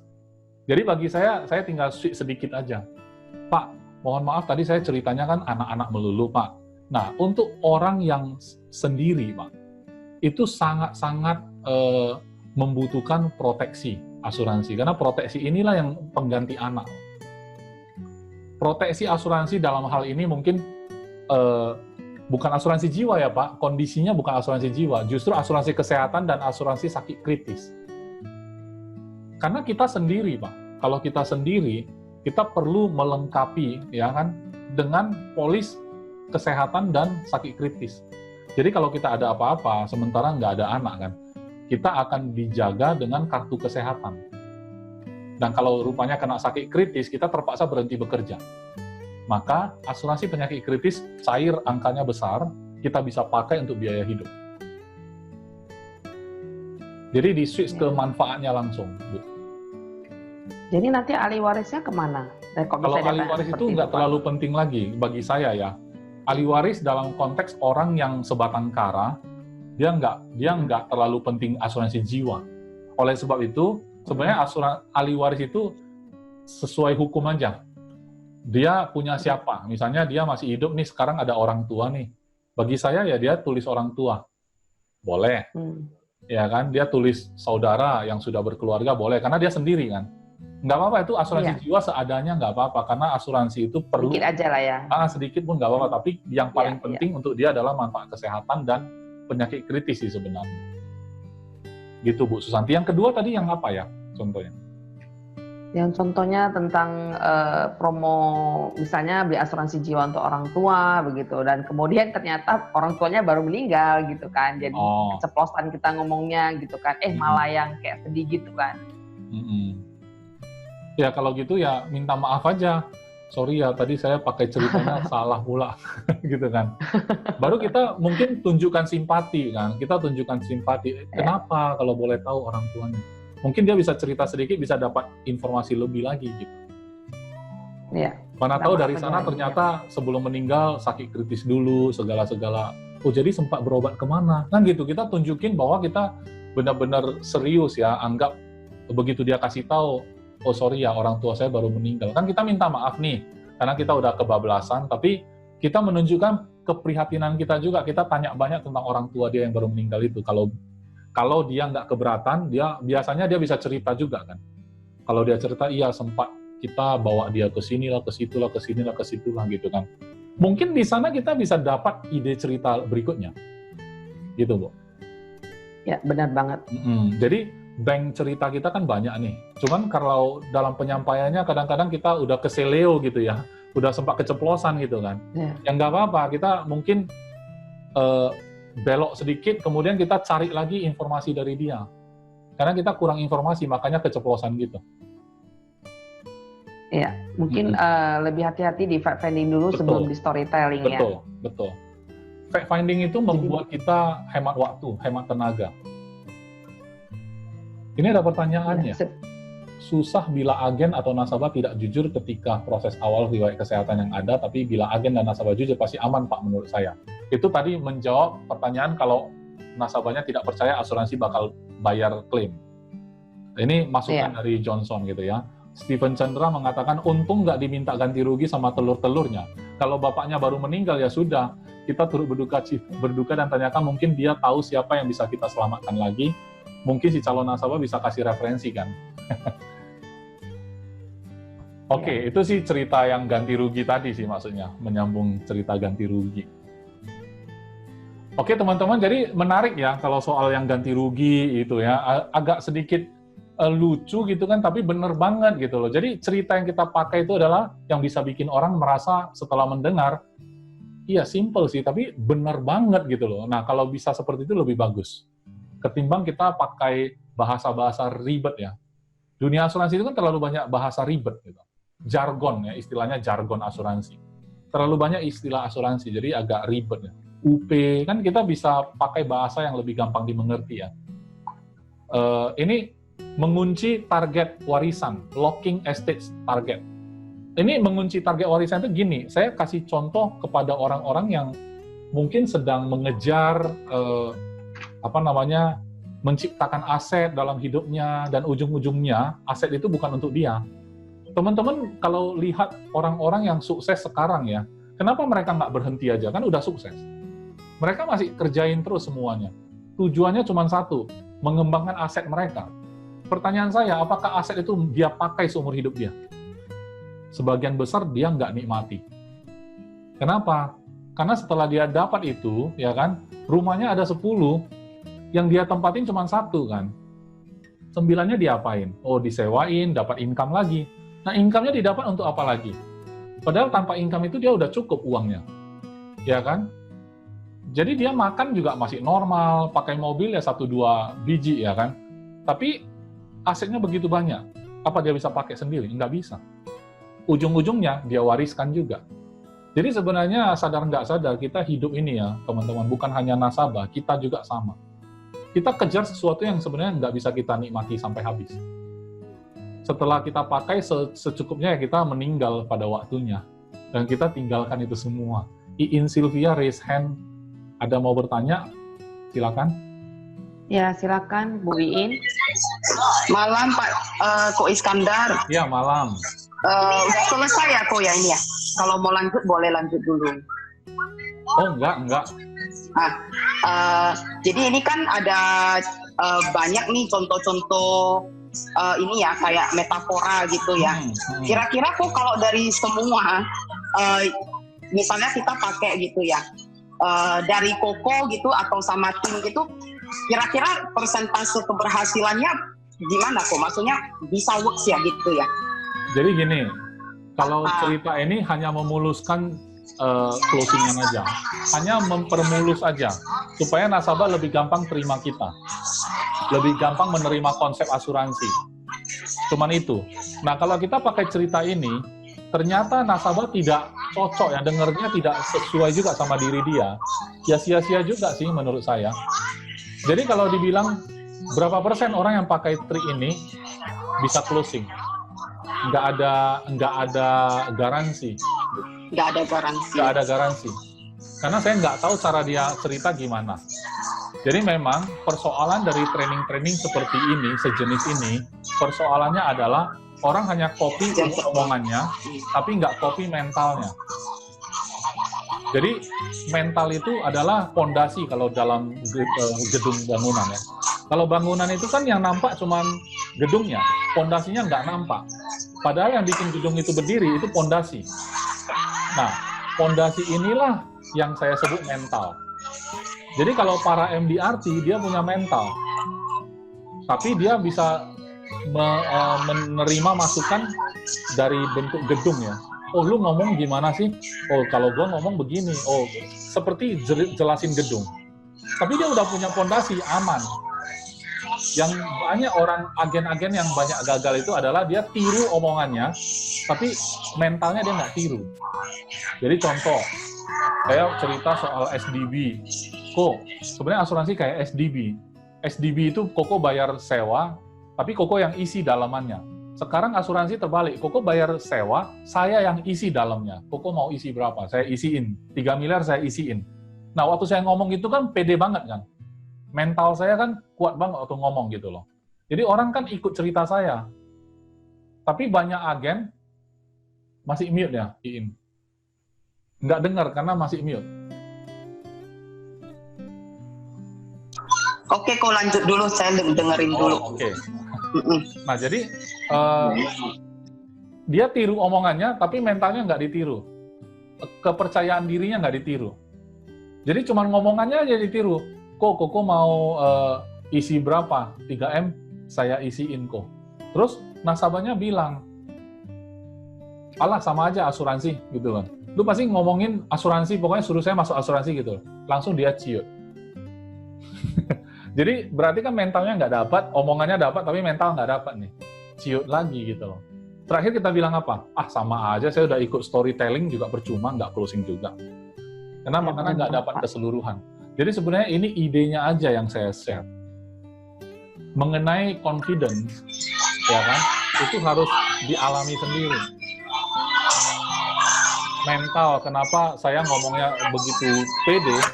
Karena saya sudah mengalami bayar klaim ke nasabah, terus saya cerita ini ke agent, dan agent saya sudah terapin dan mereka closing, ya kan? Saya ada juga bikin email, poin-poin. Karena agent saya kan banyak kalangan ya, dia bilang, Pak, saya ketemu nasabah yang cukup kaya nih Pak, gimana ya konsep yang saya harus jelasin ya? Oke, Koko ngomong dulu 1, 2, 3 gini kan, ada urutannya 1, 2, 3, ada urutannya. Agen saya bilang gini, bisa nggak kamu email saya aja itu urutan poin-poinnya? Oke, saya email si agent. Nah, sama si agent, ya kan, ini kejadian nyata ini ya. Agent itu datangin tempat nasabah. Kok kemarin yang saya cerita, ya kan, ternyata kurang lengkap. Ini ceritanya. Dia buka handphonenya, emailnya dia buka, dia suruh baca. Dia suruh nasabahnya baca sendiri. Dan closing, teman-teman. Berarti yang saya tuliskan, yang saya email ke dia, dia suruh nasabahnya baca. Nah, pertanyaan saya, bisa tiru nggak agen kayak gitu? Kita coba tiru. Oh, saya mau prospek, tapi saya nggak pintar bicara. Koko baca sendiri. Bisa closing nggak? Nggak bisa. Gitu loh, maksud saya. Jadi konsep apapun yang dikasih tahu dalam training, itu nggak akan berhasil ketika si agent yang mempraktekkannya tidak melakukannya dengan benar. Itu aja. Berarti mental ya, Bu ya. Kayaknya kalau untuk membangun mental itu tetap erat hubungannya dengan jam terbang kita juga ya, Bu ya. Iya, pasti sangat. Benar-benar harus ini ya, yang 10,000 hours itu ya, benar-benar harus cemplung terus di lapangan ya, Bu ya. Untuk menjadi pakar 10.000 jam ya. Iya, betul. Iya. Berarti benar-benar nggak ada garansi ya, walaupun cuman kita punya sales idea yang lebih banyak gitu ya. Benar sekali. Jadi kalau kita mencari satu pembicara yang kita harapkan dia kasih mantra. Kalau mantra yang dia kasih, semua nasabah bakal masuk ya kan. Saya yakin dia nggak akan jadi pembicara. Mendingan dia jadi agen sendiri aja langsung terjun. Karena setiap ngomong dia closing. Mendingan dia pakai aja untuk jualan. Ngapain ngajarin orang? Kan gitu ya. Iya, betul kok, betul. Kalau kayak pembicara seminar itu kayaknya gampang gitu ya, ada handling objection ada aja solusinya gitu. Tapi ketika ketemu di lapangan memang nggak semudah itu. Makanya. Tetap ada aja keberatannya. Betul. Ya. Bahkan si trainernya, si pembicaranya diajak ke lapangan belum tentu closing. Iya. Benar banget. Belum tentu closing. Itu benar banget. Kenapa dia nggak gampang closing? Karena dia nggak kenal orang itu. Kita cuma menganggap dia pinter, punya ide, bawa aja udah. Cemplungin aja gitu kan. Masalahnya yang kenal nasabah kan kita. Gitu loh. Jadi kita butuh ide dari dia, tapi kita butuh hubungan kita sama nasabah yang bikin closing. Gitu loh. Tapi ide kita butuh dari orang ini. Nah, makanya tangkap aja ide hari ini, tapi Anda harus punya hubungan yang baik sama nasabah. Jadi itu baru bisa dikombinasi, baru bisa menghasilkan closingan. Gitu ya Bu Iin, kira-kira. Thank you banget Pak, thank you. Oke, sama-sama. Ini ada dua terakhir cerita yang saya sediain ya. Pondasi rumah. Saya cerita pondasi rumah paling gampang. Saya bilang, Pak, sebenarnya Pak, saya kan orang asuransi Pak. Iya, tanpa asuransi pun orang bisa hidup kok. Sebenarnya nasabah nggak perlu masuk asuransi. Terus nasabah bingung kan, ini agen ngapain ngomong kayak gitu? Bukannya dia mau nawarin asuransi, kok malah bilang nggak perlu, nggak bisa hidup tanpa asuransi? Saya bilang, Pak, sekali lagi saya ulangi Pak, sebenarnya orang tidak perlu masuk asuransi. Asal, ya kan? Asal, seperti rumah tidak perlu pakai pondasi. Rumah bisa berdiri kok Pak tanpa pondasi. Asal jangan ketemu gempa, jangan ketemu banjir, jangan ketemu angin puting beliung. Ya kan? Kalau nggak kena bencana ini sebenarnya rumah itu aman-aman aja. Di kampung banyak kok rumah tanpa pondasi, dibangun aja langsung. Hidup juga kok orang di dalamnya, kan begitu. Ya kan? Nah, asuransi sama. Sebenarnya tanpa asuransi pun orang nggak ada masalah. Yang penting tidak masuk rumah sakit, tidak sakit kritis, dan tidak meninggal.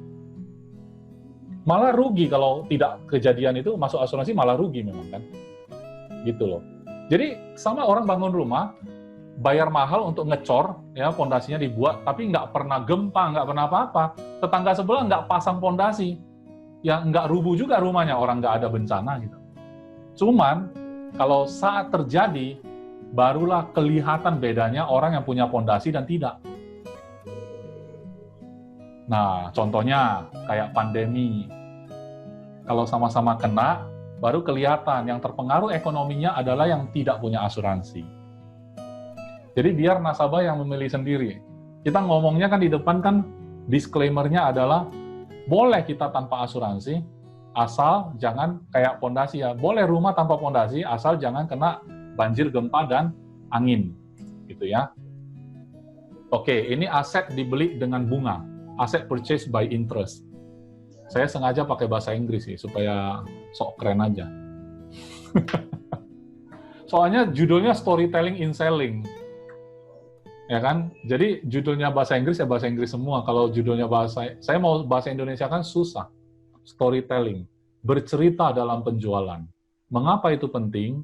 Sumber, asuransi, antara logika dan emosi. Bisa juga sih sebenarnya. Kepada siapa kamu cerita ini? Terus bagian mana dalam siklus penjualan yang cocok gitu ya? Perumpamaan, batu dalam ransel gitu bisa sih, bisa. Aset purchase by interest itu gini teman-teman.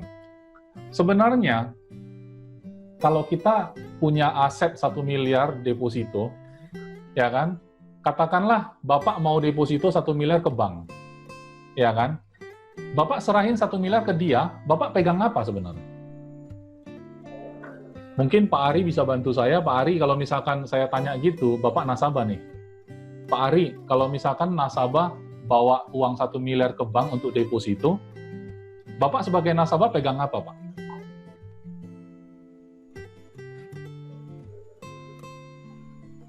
Kurang tahu, Pak. Hah? Bapak kan bawa uang 1 miliar nih, bawa ke bank, kan deposito. Nah, waktu pulang Bapak pegang apa?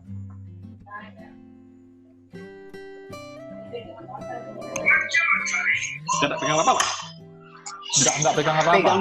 Pegang kertas, Pak. Pegang kertas, bulan depan dapat bunga. Bunga itu uang kecil. 1 miliarnya uang besar, serahinnya ke bank. Jadi yang sekarang pegang uang besar adalah bank. Yang pegang uang kecil justru nasabah. Pak, asuransi itu sebenarnya terbalik, Pak. Asuransi itu, uang besar Bapak aja yang pegang. Bunganya, Pak, bunganya, misalnya 1 miliar nih, Pak ya. Bunganya kan ada 1 miliar itu, teman-teman tahu nggak 1 miliar bisa menghasilkan berapa 1 bulan? Kalau 0,5% 5 juta, teman-teman. Bunganya. Iya kan? Nah, kira-kira kalau ngambil UP 1M, preminya berapa, teman-teman? Yang biasa bikin proposal, ayo. Kalau masih 500.000. 500.000 pun sudah bisa, kan? Bisa. Padahal kalau dia dapat bunga bank itu 5 juta. Artinya apa? Pak, 1 miliarnya Bapak aja yang tetap Bapak yang pegang, Bapak serahin sedikit aja dari sana, 500.000. Dengan Bapak menyisikan 500.000 ke Panin, ya, Panin Dai-ichi Life, Panin Dai-ichi Life menerbitkan sertifikat deposito 1 miliar lagi. Bapak pegang sertifikat deposito 1 miliar. Cuman, jatuh temponya diisi sama Tuhan.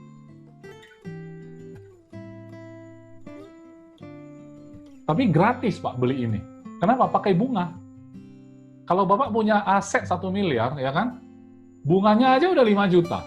Bapak cukup sisihkan 500.000 untuk menciptakan 1 miliar lagi. Jadi sebenarnya asuransi itu kayak beli aset, tapi pakai bunga. Tujuan saya pakai cerita ini supaya apa? Supaya nasabah merasa gratis itu sebenarnya asuransi. Teman-teman bisa dapat feel-nya nggak bahwa saya masuk asuransi itu sebenarnya gratis. Kalau cara hitungannya itu udah kena gitu loh.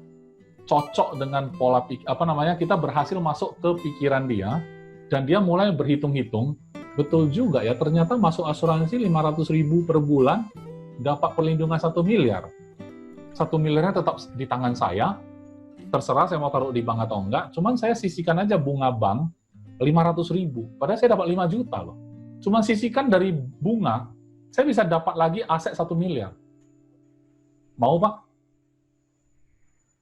Gitu loh. Nah, kira-kira seperti itulah, teman-teman. Kira-kira di sini ada 12 contoh. Kalau saya undang lagi MDRT dari tim saya, banyak lagi contoh cerita ya.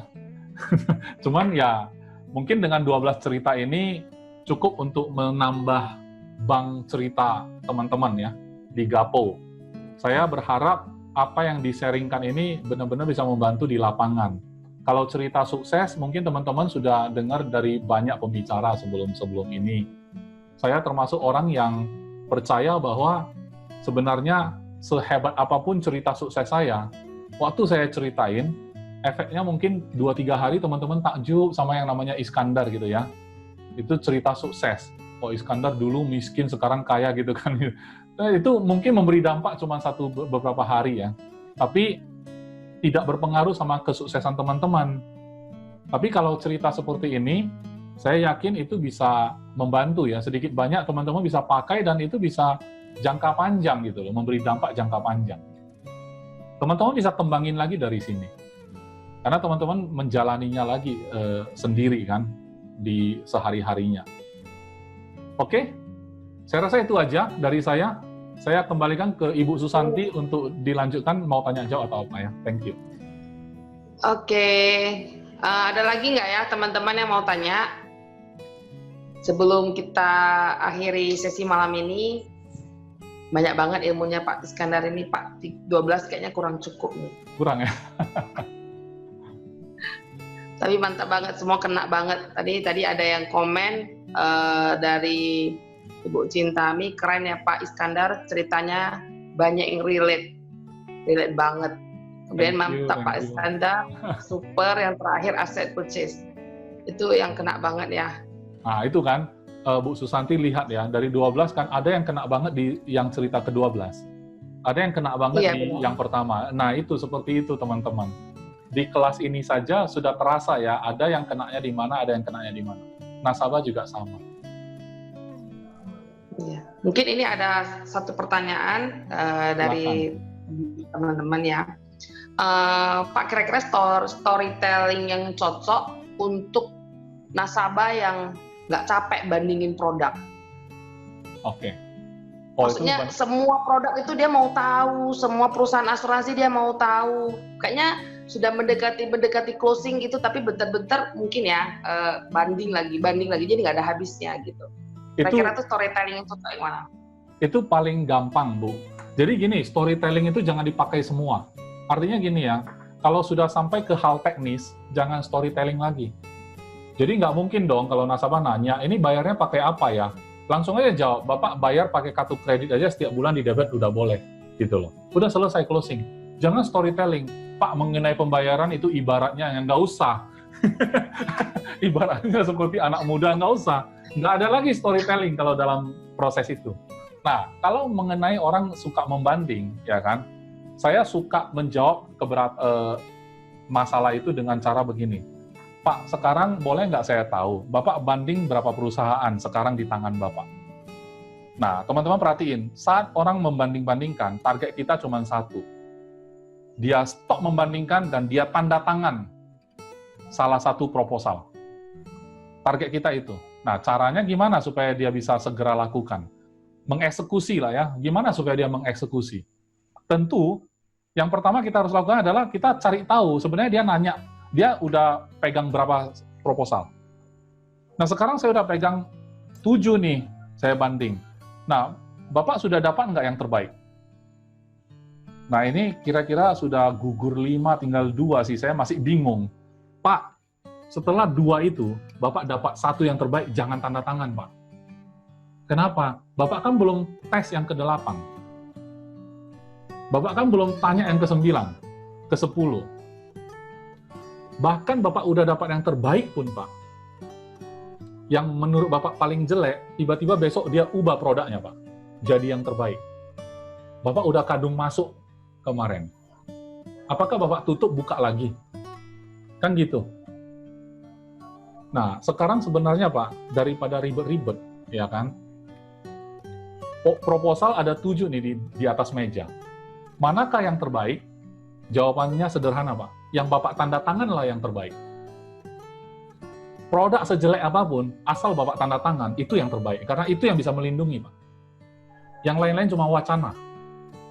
Jadi, maksud saya adalah, ketika Bapak sudah putuskan mana satu, Bapak tanda tangan aja, nanti mengenai yang terbaik, ini harus di-upgrade Pak, memang Pak, ke depan. Jadi polis yang sudah kita pegang, kita jadikan yang terbaik terus Pak. Jadi bukan terjadi sekarang Pak. Polis terbaik itu nggak ada Pak. Karena kita nggak pernah tahu. Jangankan Bapak banding Panin sama Allianz Pak. Panin sama Panin aja, beda agen, beda proposal Pak. Nggak mungkin Bapak bisa dapatkan yang terbaik dengan cara bandingkan perusahaan.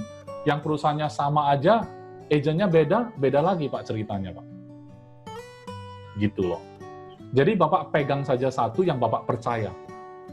Bapak jalani dan upgrade lah setiap Bapak merasa sudah tidak relevan. Saran saya sih paling lama 2 tahun sekali. Paling lama saran saya.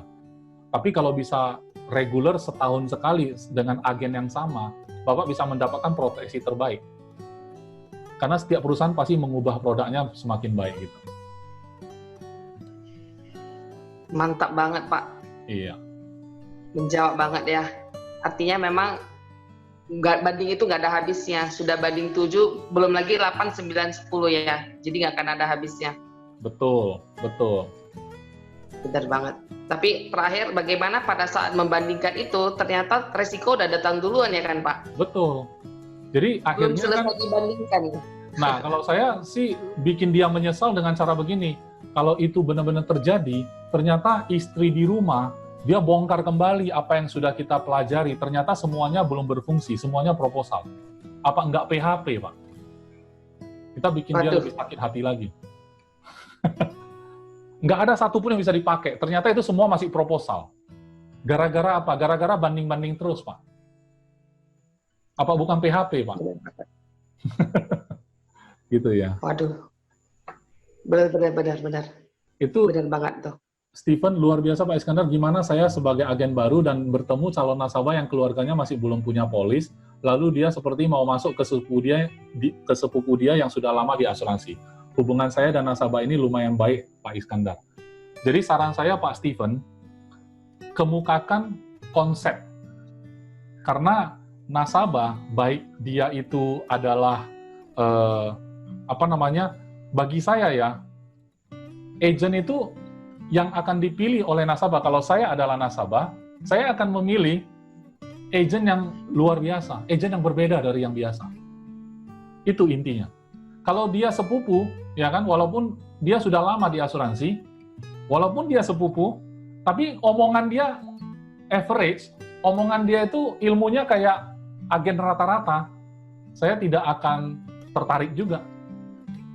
Nah, walaupun Steven agen baru, tapi konsepnya luar biasa. Saya sebagai nasabah, saya nggak pernah dengar konsep seperti itu. Saya merasa takjub gitu kan. Mungkin saya buka hati untuk Steven. Gitu loh. Ya jadi sebenarnya kita berlomba apa? Berlomba isi, bukan berlomba kulit. Makanya bagi saya, ada loh teman saya yang nanya saya, kenapa kamu nggak pernah nawarin saya asuransi? Saya bilang, kalau saya buka mulut untuk nawarin asuransi, seperti samurai cabut pedang. Pasti kena, saya bilang. Lu mau coba, saya bilang. Lu mau coba. Makanya saya jarang buka, saya bilang. Kalau saya udah buka, lu nggak bisa nolak, saya bilang. Oh ya, ampun katanya, ampun. Ya, tapi ngomong-ngomong nggak usah tiru saya juga, karena yang jualan sebenarnya istri saya selama ini.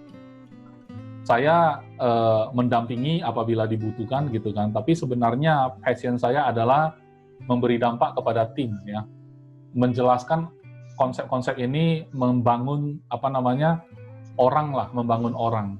Kalau customer, saya lebih senang kalau misalnya agent melakukan bagiannya gitu. Saya melakukan bagian saya. Cuman ini kalau pertanyaan dari ya. Contohnya konsepnya seperti apa ya, Pak? Contohnya konsep yang seperti yang cerita-cerita ini ya. Cerita-cerita ini salah satunya mungkin kita bisa cerita aset gitu kan. Aset misalnya, kalau orang ini orang sangat kaya bilang gini aja, Pak sebenarnya kalau orang kaya kayak kamu, kalau ditawarin asuransi memang nggak butuh sih. Untuk apa juga masuk asuransi? Toh harta sudah banyak. Kalau maaf cakap yang meninggal dunia, yang diwaris kamu sudah banyak aset-asetnya. Betul nggak? Kan gitu kan? Nah, dia kan betul. Makanya cuman kenapa orang kaya masih masuk juga? Karena fungsi asuransi bagi orang kaya sudah berbeda dengan orang biasa. Loh, memang asuransi untuk orang kaya emang gimana, apa bedanya? Kan gitu kan? Nah, asuransi untuk orang kaya fungsinya bukan untuk biaya hidup lagi. Bukan untuk menggantikan dirinya lagi, seperti cerita-cerita agen biasa. Tapi, sebenarnya orang kaya ini persoalannya satu. Kalau dia punya, teman-teman, saya nggak tahu ya ukuran kaya menurut teman-teman berapa aset yang dia punya ya. Katakan 10M ya. Katakan dia punya 10M nih. Pernah nggak lihat orang kaya, karena dia udah punya 10M, dia habisin 5M. Foya-foya. Terus dia meninggal, sisanya 5M dong. Betul kan? Nah, kalau dia punya asuransi, dia punya aset 10M nih. Ya kan, dia masuk asuransi 5M. Oke, dia masuk UP 5M. Karena dia udah punya UP 5M, 5M yang di tangan dia itu dia pakai habisin semua. Terus dia meninggal nih. Asetnya jadi berapa? Tetap 10. Tetap 10. Jadi fungsi asuransi untuk orang kaya, untuk itu. Karena orang kaya itu nggak pakai uangnya, sayang, karena dapatnya susah. Nah, dia nggak pakai pun dia nggak bawa mati. Sakit nggak? Jadi asuransi itu fungsi untuk orang kaya adalah supaya yang di tangan bisa dipakai. Sehingga waktu dia meninggalkan dunia ini, dia tetap angkanya full. Luar biasa kan asuransi? Mau, Pak? Nah, itu contohnya konsep Pak Steven ya. Itu salah satu contoh kalau memang dia orang yang cukup kaya gitu. Cintami, live dulu ya. Oke. Oke, teman-teman bisa menjawab lah ya.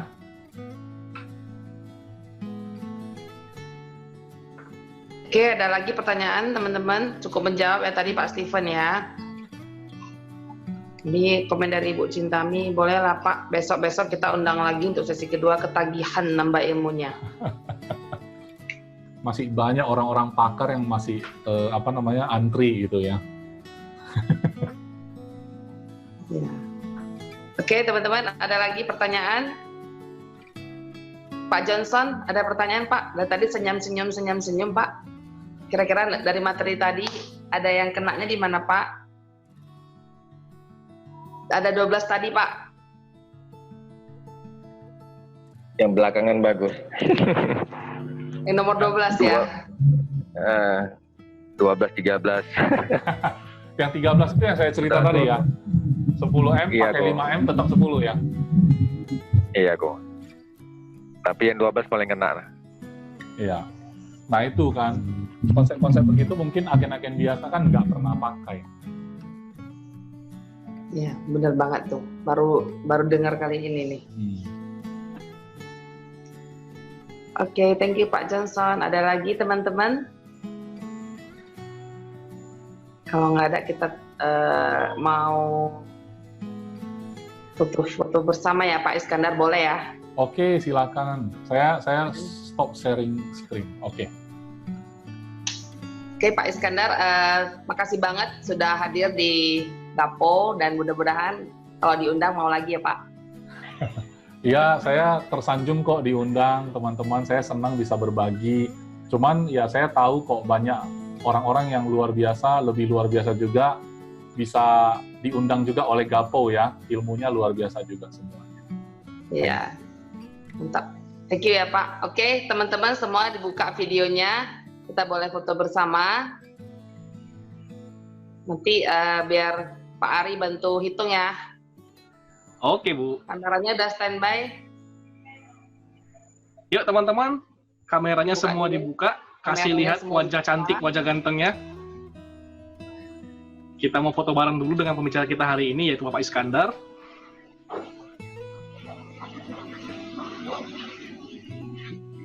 Oke, sebentar saya siapkan dulu. Oke. Yuk teman-teman semua lihat kameranya. Dalam hitungan ketiga kita akan foto bareng. 1, 2, 3.